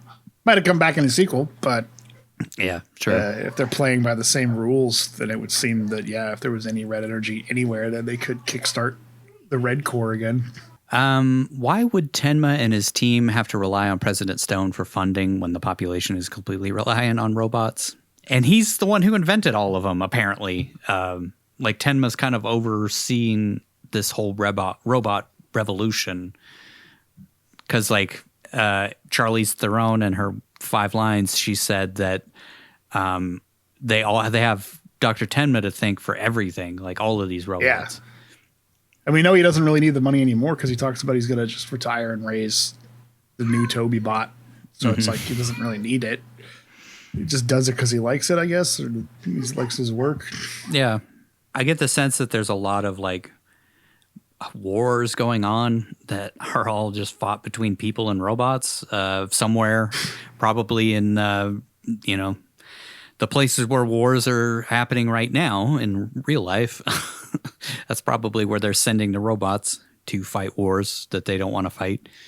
So that's probably where most of the money comes from. Not, this utopia world that's floating in the sky is only one small part of their reality because it's just a tiny little city versus the entire planet. Which, I thought they were going to set up that, the planet was basically empty. And most of life actually lived up here. But then we find out that life is, they're fucking ordering pizza and shit. So, life is just going on like normal. The pizza was out of the garbage. So it was it was thrown away by people in Metro City. They're reliant on all the garbage, including people just throwing away food. Gotcha. So, okay. It's clear why in the movie it survived, but how the hell did Toby's hat survive? There's no way. All of his clothes are gone. His shoes are gone. He's gone. Yeah. Unless the hat is made out of fucking adamantium or something. I don't know. Yeah. There is no explanation other than we needed it for his DNA to be somewhere. Yeah. Which you could have had him handing it to Oren before he went in to come in or something. Or he left it outside or something. It got knocked off of him. Yeah. When he left fell it in the broom closet. The room. Yeah. We kind of talked about this in the moment, but what was with Toby being able to understand the robot window cleaners? Because it seems like everyone is able to understand the robots in every other scene, but we just needed it to be this thing. It was almost like they were going to do this big reveal of he can hear the robots, but we never established that the robots speak a different language. I thought it was just all the robots that we see that are interacting with humans are programmed to talk to humans because they need to interact with it. And then there's service class robots that just don't speak, or they're not programmed to talk to humans because they don't need to. You don't need to hear what a squeegee bottle is saying, I guess, to clean your windows. There's only so much time for exposition, but that would have been a really easy thing to just add some noises and then suddenly he hears what they're saying, Yeah. Is Toby programmed with the 3 rules of robotics? I don't think so. I don't think so either because Tenma would want him to be as human as possible while he was making him. So that he would violate his own, Asimov's, I guess. But I'm assuming he follows the rules too when he's making other robots. You would think, yeah. But I would guess in the case of Toby Bot that he didn't put those restrictions in there, especially because if he was designing him to be able to defend himself, if he was being attacked by humans, he would need to harm the humans who were attacking him to defend himself. Mm-hmm. Yeah. Like I said, it just opens up a can of worms. Mm-hmm. What if Toby is corrupted? What if Toby is infused with the red energy? He's just gone on the rampage. And he's obviously much more powerful than every other robot on Earth, including the Peacemaker, which was size of fucking Mecha Godzilla. And he just is punching it in the face and holding his own. So, it's a terrifying... another terrifying thing in this already terrifying reality that we have established here. And aliens exist, apparently, based on that last scene. So, I don't know, man. Could have gone along a lot of different ways with a sequel to this, but, we know how that went. Yeah. I cannot, that's a big Coppola question. Why did you spend $65 million to make Astro Boy? Yeah. When you look at it from a normal movie, that's not a lot of money. Normal Hollywood movie, I guess. But for an animated film, that is quite a bit of money on a property that's basically been stale for 40 years. Yeah. And never big been gamble, I assume it's been successful. It's still around, but I don't think it's ever been a smash hit in the U.S. Or other markets aside from Japan. Yeah. So... And Japan was why are you guys trying to make a better version of what we've already made? Yeah. Which was probably 1,000 times better. I haven't watched their Astro Boy movies, but I'm assuming it just seems like a vanity one from project. 2003. Whoever was making it really liked Astro Boy and wanted to make an American movie of it and kind of I would conjecture, but that colors their opinion to the point thinking it might be more popular in the U.S. if more people were exposed to a new version of it, maybe. And, you know, again, on paper, it's like get this big cast of big names to be in this movie that looks exciting and, you know, kids love it. It's a smash hit, but then you kind of make a middling movie that's not that great, and the word of mouth will kill it, and no one cares about it 10 years on. It felt like there for a while, like they were making animated films just kind of laissez-faire because they were just like, well, people will go to these no matter what. Yeah. I mean, even if they're not that great, the people are going to go to them. And then we got to a tipping point where we're like, well, no, we recognize that some of these movies are good and some of these movies are really shitty. Like The Ant Bully is not a great movie, but A Bug's Life is a great movie, you know? Yeah. So I guess it also depends on what was out at the same time. You know, if it came out the same weekend or close to another movie that's more popular, it's going to kill it because people are going to go see that instead, especially if there's another kids movie around the time. Like if Pixar had something out or Disney put something out. This was also an October release. I don't know. It's a weird time to put out a movie that you're trying to make a lot of money off of. Yeah. Which may have been because there were big names coming out that summer, big kids movies, you know, a Pixar or a Disney film that was coming out or a DreamWorks or something. And so they had to push it off and release it in its own window. I feel like they were also up against the early MCU at that point, which was killing it at the box office already. Yeah. 2009, that would have been... Actually, no. Because I don't think... Because Thor was 2010. I think Captain America was 2011. I don't think there was anything out. Was it Iron Man 2? Right at that point? Iron Man 2. No, that was the first one. I think it was still early days. I don't think that the MCU was the runaway hit that it was yet.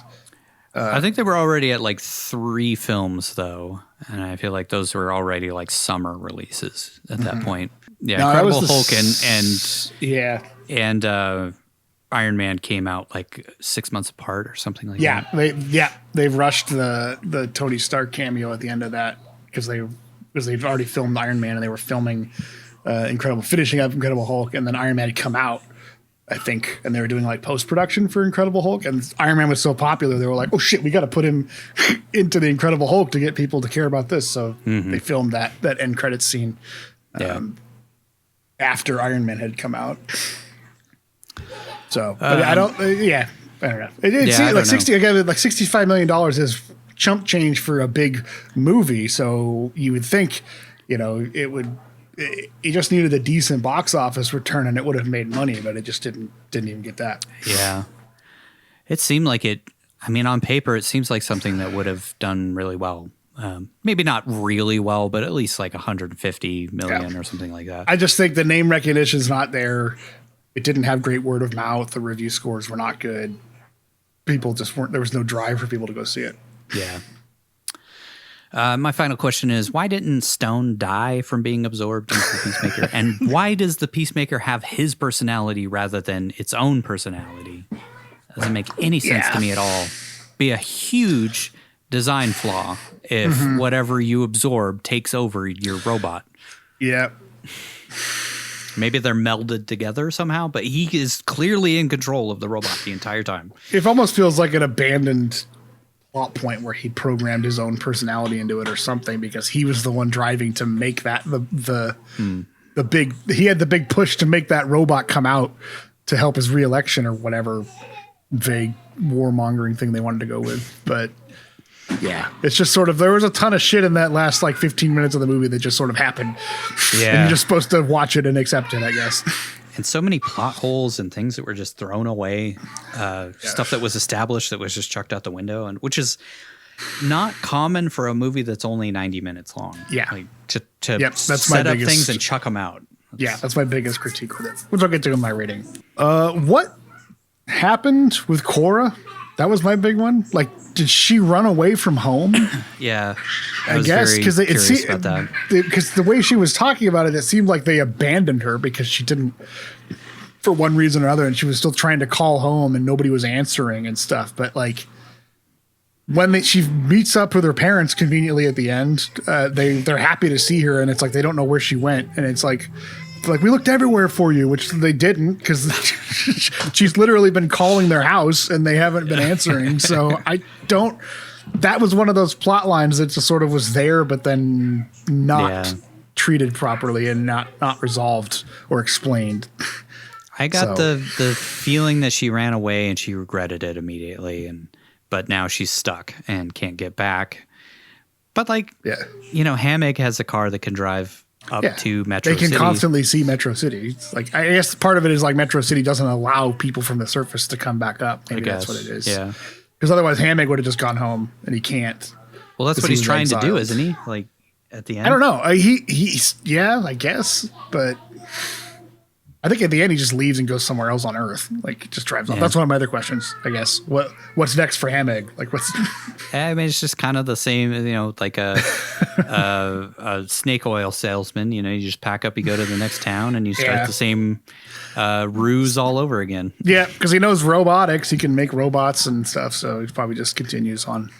Yeah, and doesn't face any consequences for his actions. So, well, now the Metro City people are on Earth, so maybe they'll stop him. I don't know. Maybe he would have been in the sequel, I guess. Yeah, he can create a robot army and I don't know. My other one is like, why?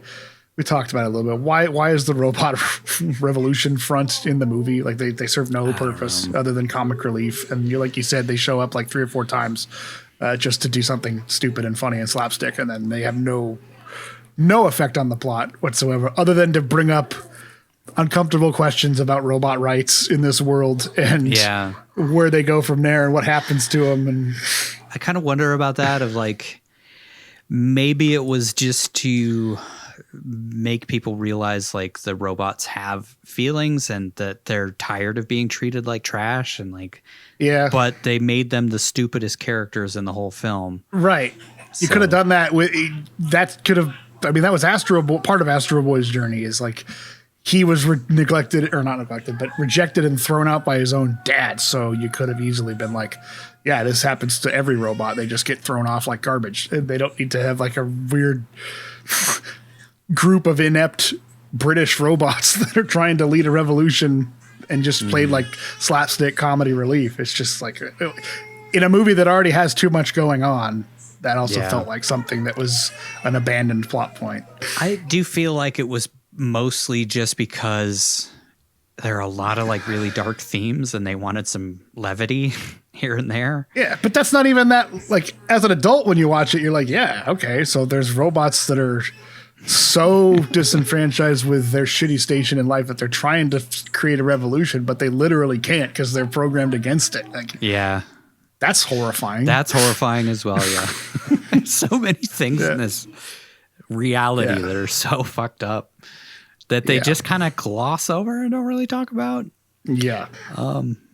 Yeah, guess it's just best not to think about it. Mm-hmm. But I think that's the whole point of Astro Boy in general, is to make you think about these larger issues and also atomic war and all that kind of stuff. Like, that's sort of, I think what's going on here is partially like the Earth isn't inhabitable because of that kind of stuff. And like, that was kind of Japanese fiction in general for a long time, was like kind of like telling these horrifying reality possible futures through the guise of science fiction. Right. Which obviously is why Astro Boy was created. That's why Godzilla exists and all that kind of stuff. They're all allegories for real world evils, I guess, let's say.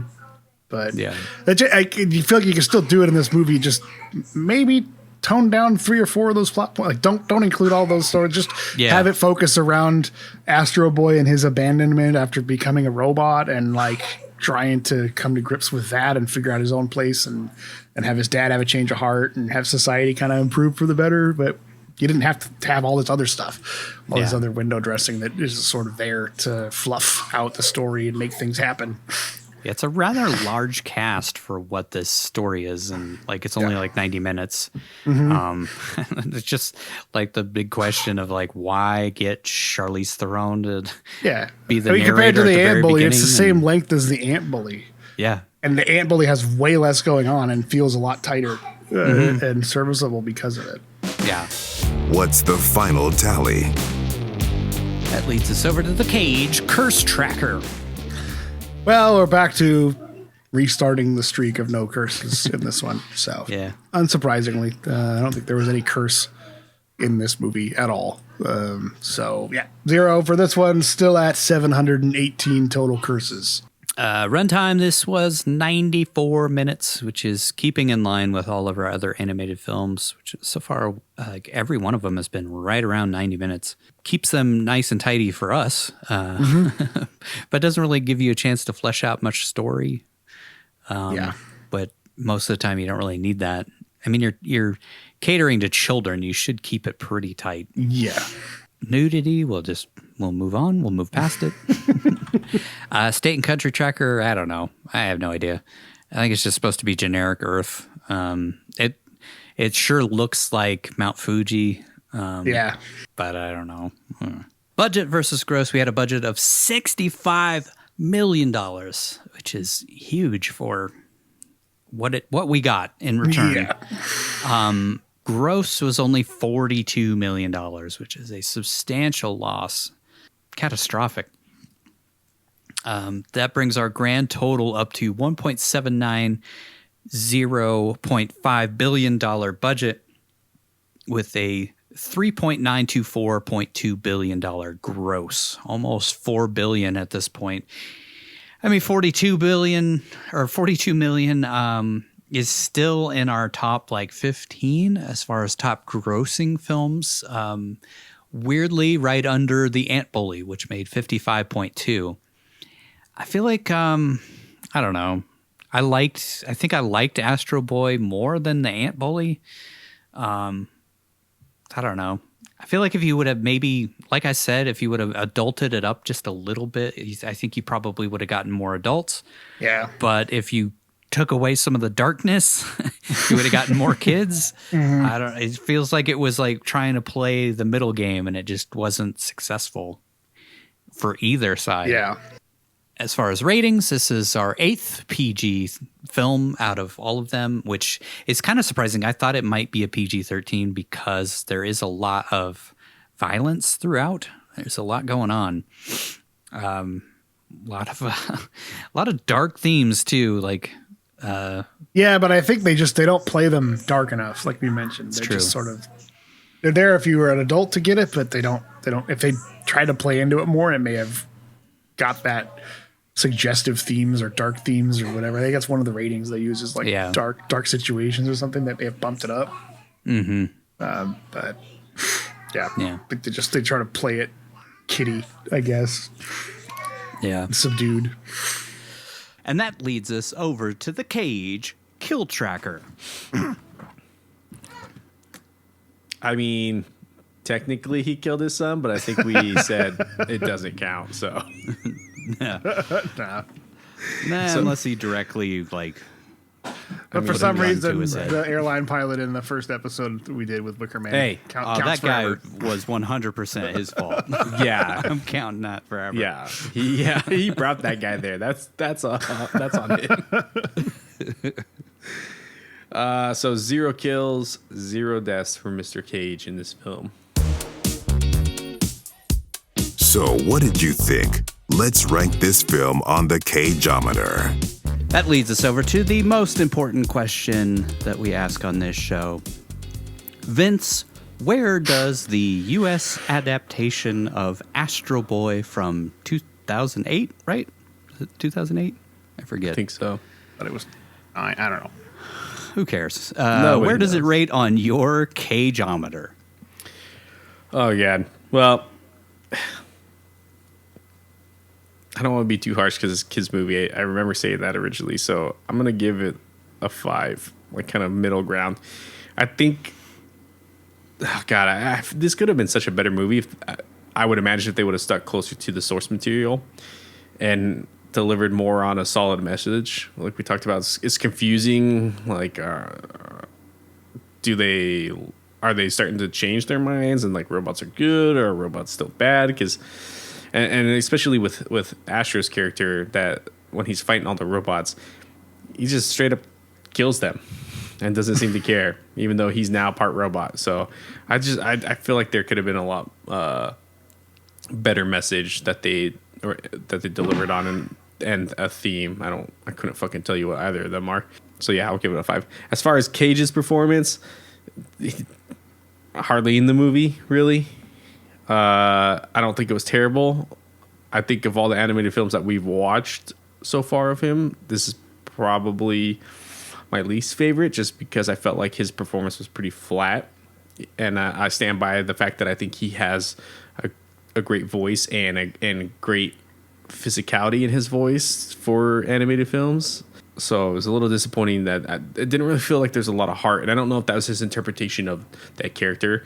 Maybe he just felt like Tenma was supposed to be a pretty monotoned character because he's intelligent and he's probably just very devoid of emotion. He thinks of everything logically.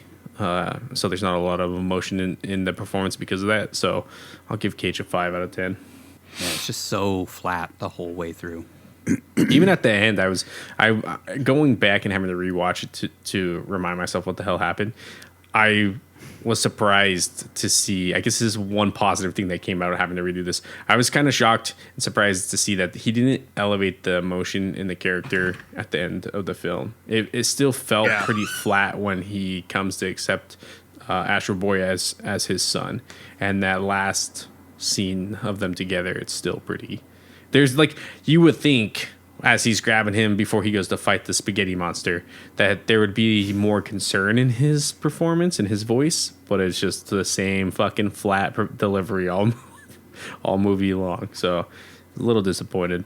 This one, I think, out of all of them, I mean, we said he was kind of flat in Ant Bully, but this one, he's really flat. Yeah. And it sucks because we've talked about it many times that, like, he's a leading man who is a character actor at heart.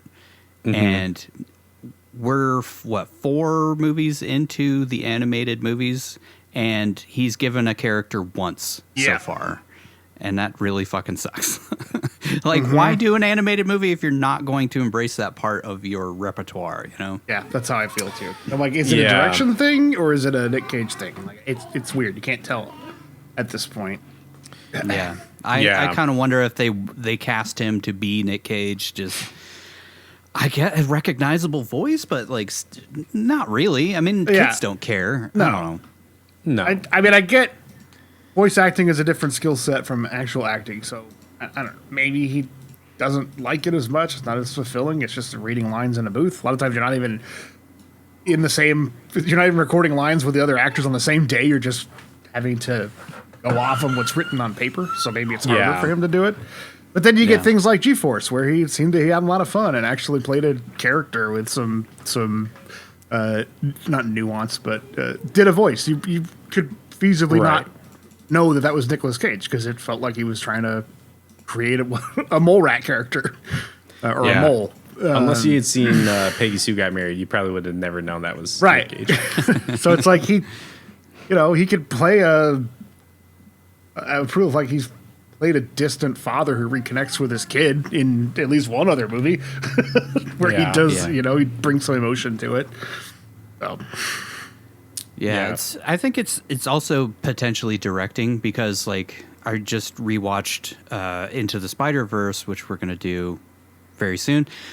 So that one, like, that was also recorded. Everybody was separate in, different sessions, but the directing, I guess, was good enough in that case to give a really good performance out of everybody. And they all felt genuinely like they were together. Mm-hmm.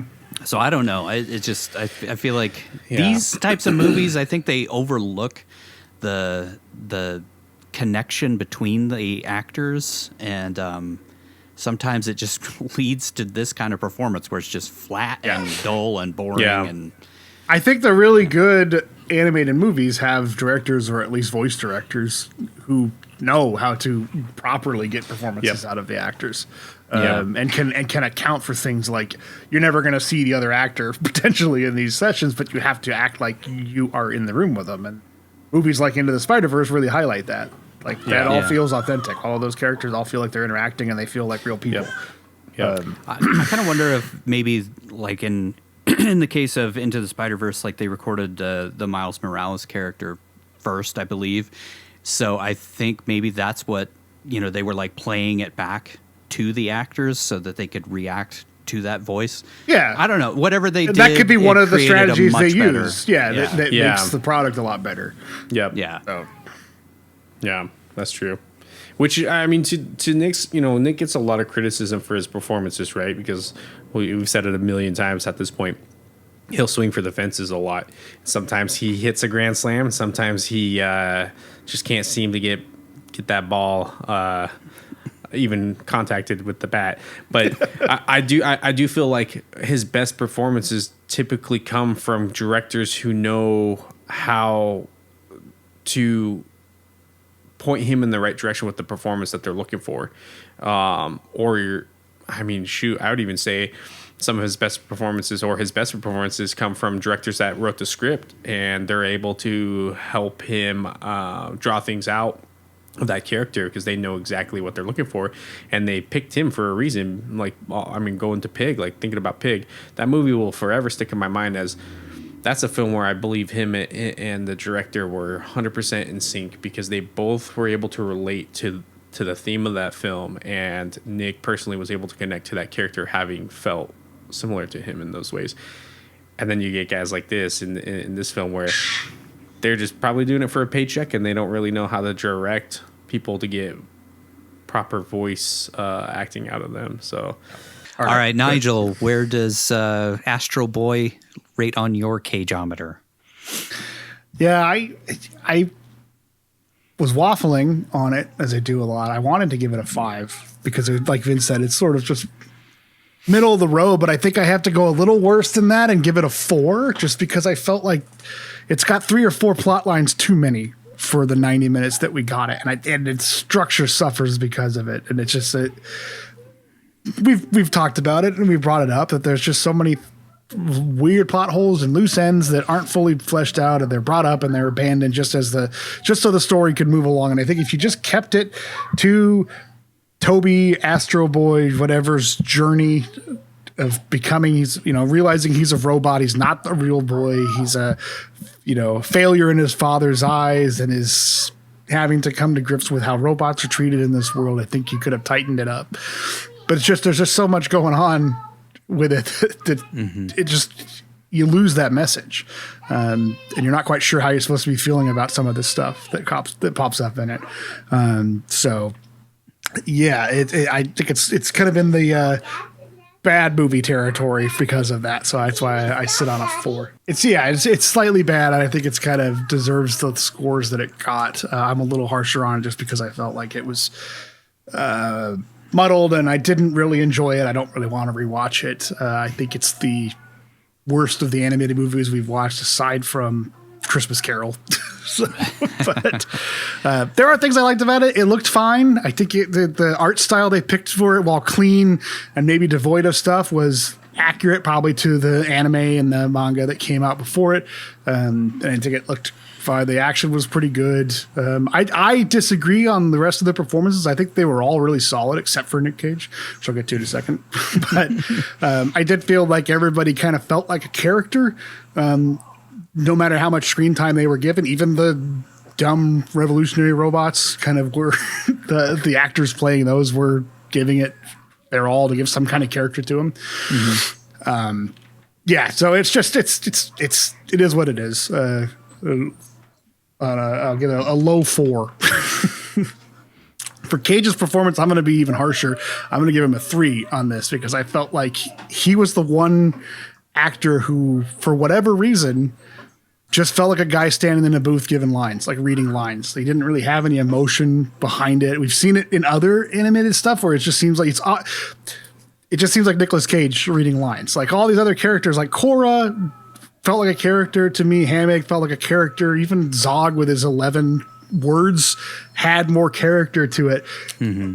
Tenma just felt like Nick Cage standing in a room reading lines on a piece of paper. It really took me out of it. Donald Sutherland, I thought, did a great job too, especially when he becomes the robot. He kind of has that menacing tone. He has this sarcastic tone the whole time, this sort of tongue in cheek, but he does it really well. And he just has that gravitas, especially when he's opposite Tenma. It's like night and day. You got Donald Sutherland giving a performance that's funny and kind of menacing and charming and engaging, and then you got like Nick Cage just saying lines as Tenma. It's just like, why? Like I said at the outset, you could have probably replaced him with any of those other potential actors who may have done a much better job of with his character. I don't know why. Yeah. I don't know what the reason for that is. We've seen this throughout. Like G-Force is the one exception, but like he just kind of is just Cage, which is so weird because he's such a great character actor. Yeah. But he doesn't give a character in this. And I wonder if like some of that is because he views Tenma as kind of a subdued character, or maybe he was hearkening back to the character's portrayal in the 60s cartoon or something. Yeah, it could be. He's too much of a fan of it and couldn't bring his own to it. I don't know what that character was like in the original portrayal. It just, to me, it was very distracting. It was like, obviously Nick Cage, but he doesn't do anything cagey really. It's just Nick Cage's voice saying lines. And it's like, you know, when Toby gets vaporized, we don't really get any emotion out of that. We're just sort of told he's sad because he says it, you know, or whatever. And when Astro Boy's heart gets turned off and he's sad that his son dies a second time in front of her, he goes through that realization that he's lost his son again. Again, we don't really get any emotion behind it. He just sort of has this, okay, you're going to have to kill me. And, you know, I'll bring her back to life type of thing. It's just, it's weird. I feel like his performance could have been a lot more solid, and it may have rounded the movie out a little bit more if he had. But yeah, I'll be pretty harsh on him for this one and critical of it. Yeah, I agree with that because it's like, he's supposed to be kind of the core of the film. Like it's his story at the end of the day of like, and it's he a complex lost his character. son and he brings him back. And this whole thing is his fault. He's the one that created all the robots and did all this stuff. There's more you should be able to do with that performance than just delivering lines as they're written on paper is what it felt like. On my Cageometer, I waffled as well on this. I'm still kind of waffling, but I think I'm going to give the film a 5 because of the things that you mentioned of like, I felt like the music was okay. I felt like the visuals were great. I felt like the premise is awesome. I think Astro Boy as a premise is a great premise. Unfortunately, I feel like they tried to jam too much of it into this. But yeah, I feel like a 5, like kind of right in the middle. Not a great movie, not a terrible movie. It's just kind of forgettable in general. Yeah. I thought the performances, like you said, were pretty solid throughout. There's a few characters here and there that just kind of fell flat, but like I thought Eugene Levy was great. I thought Nathan Lane was great. I thought Kristen Bell did a great job. Nick Cage is kind of the one major exception. Bill Nighy he knocks it out of the park in this film. Yeah. Bill Nighy should have been Tenma. His character should have been the emotional weight of the story, and like there's so much complexity that is conveyed through Bill Nighy's performance of his character of just Tenma or Elephant that isn't there with Tenma. Yeah, but. For the most part, I felt like it was a pretty good film. I always kind of wondered about this one because, you know, I'd always seen it on Nick's list of credits, and I was like, I don't understand why we never heard anything about that film. And now I get it. It's just so middle of the road that there's not really much to glean from it. It's just kind of like, well, it's a mediocre version of this interesting Japanese manga that came out. And cartoon. I feel like I remember watching the cartoon in the 80s, and I think that was the rebooted 80s version of the 60s cartoon.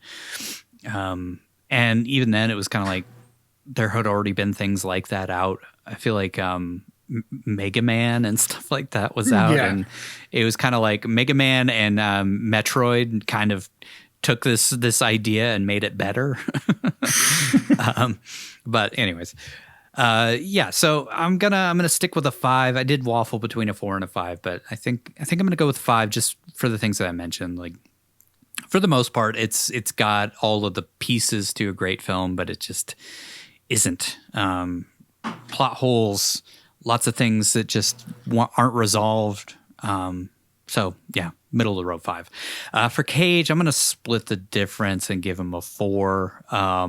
I do wonder if a lot of the performance was inspired based off of his own time spent with the character in other forms between the manga and the cartoon.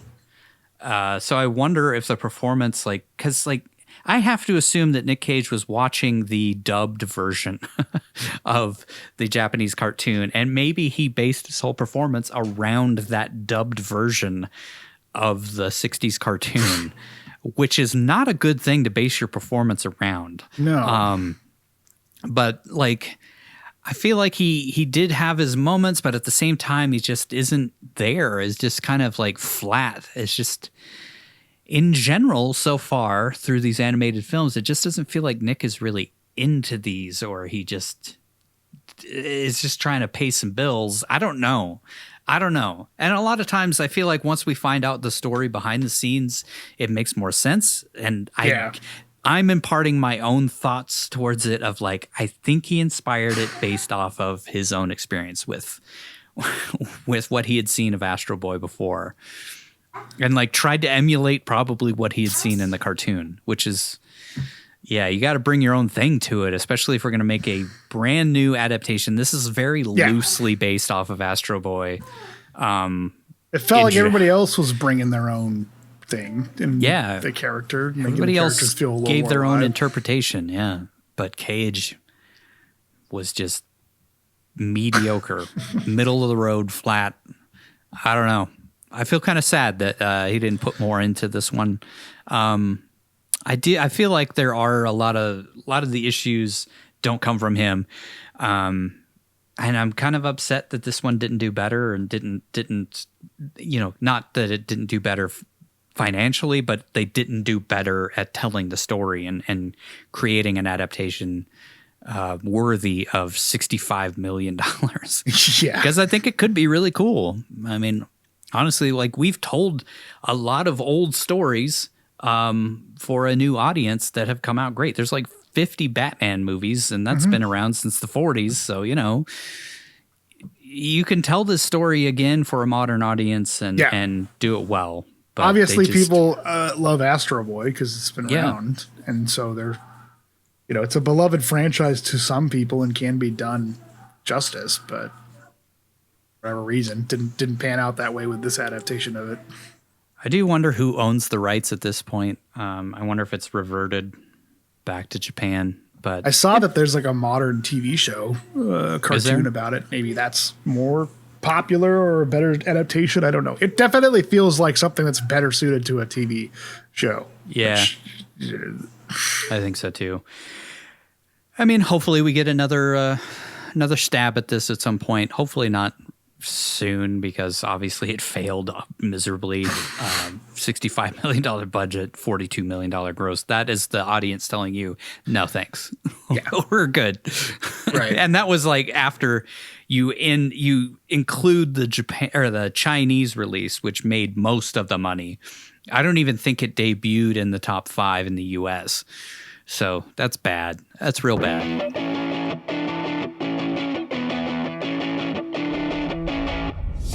Here it is, the moment you've all been waiting for. These are the cagiest moments of the film. Peacekeeper, you gotta be kidding me. I never kid. Goodbye, son.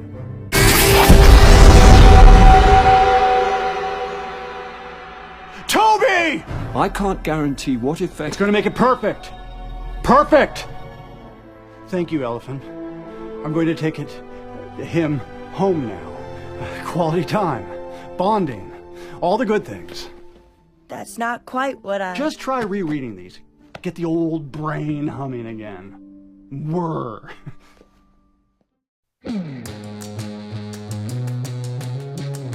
All right, that's it for this episode of One Cage at a Time. As always, be sure to drop us an email at onecagepodcast@gmail.com to let us know if we missed anything, or hit us up with suggestions to improve the show, comments, compliments, or simply to gush about the legend that didn't bring much to this film. On the 5th day of animated Cagemas, we get to see a role 25 years in the making, where we finally get to see Nick play Superman after the failed Tim Burton version that they were going to make, Superman Lives. Let's just not talk about his other turn as Superman in that newer film that, shall not be named. In Teen Titans Go to the movies, we see the Titans battle a new arch nemesis who dreams of world domination, while the Teen Titans just dream of being important enough to make a movie about them. Just a quick word of warning for our next 2 episodes, Teen Titans and Into the Spider-Verse, we're probably going to briefly go through these films because I think Nick has like 12 lines. He has like Samuel L. Jackson's level of performance in Teen Titans Go. So we're going to quickly go through it, mostly focus on Nick's performance and quick facts that relate to him specifically. And same with Spider-Verse, which we could talk about for hours because we all love that film. Everybody loves that film. But I just don't think that it's worth spending the time when we have other films that we should spend the time on. Yeah. So we will probably be blasting through those pretty quickly. But anyways, make sure to watch Teen Titans Go to the movies, wherever fine films are sold or in your streaming service of choice. Until then, we'll say goodbye the way we do each and every episode with our Nicolas Cage quote of the film.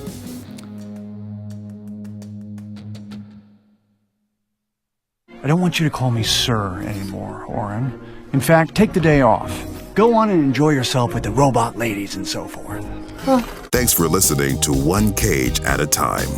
Visit us online at onecageatatime.com or follow us on the social media platform of your choice for more Nicolas Cage goodness. Don't forget to like and subscribe to our YouTube channel, and if you really like the show, become a member of our Patreon where you can download unedited and ad-free episodes as well as listen to our follow-up show, Back Into the Cage, where we re-examine each movie to discuss what we missed the first time around, answer listener questions, and wax poetic about the man, the myth, the legend that is Nicolas Cage.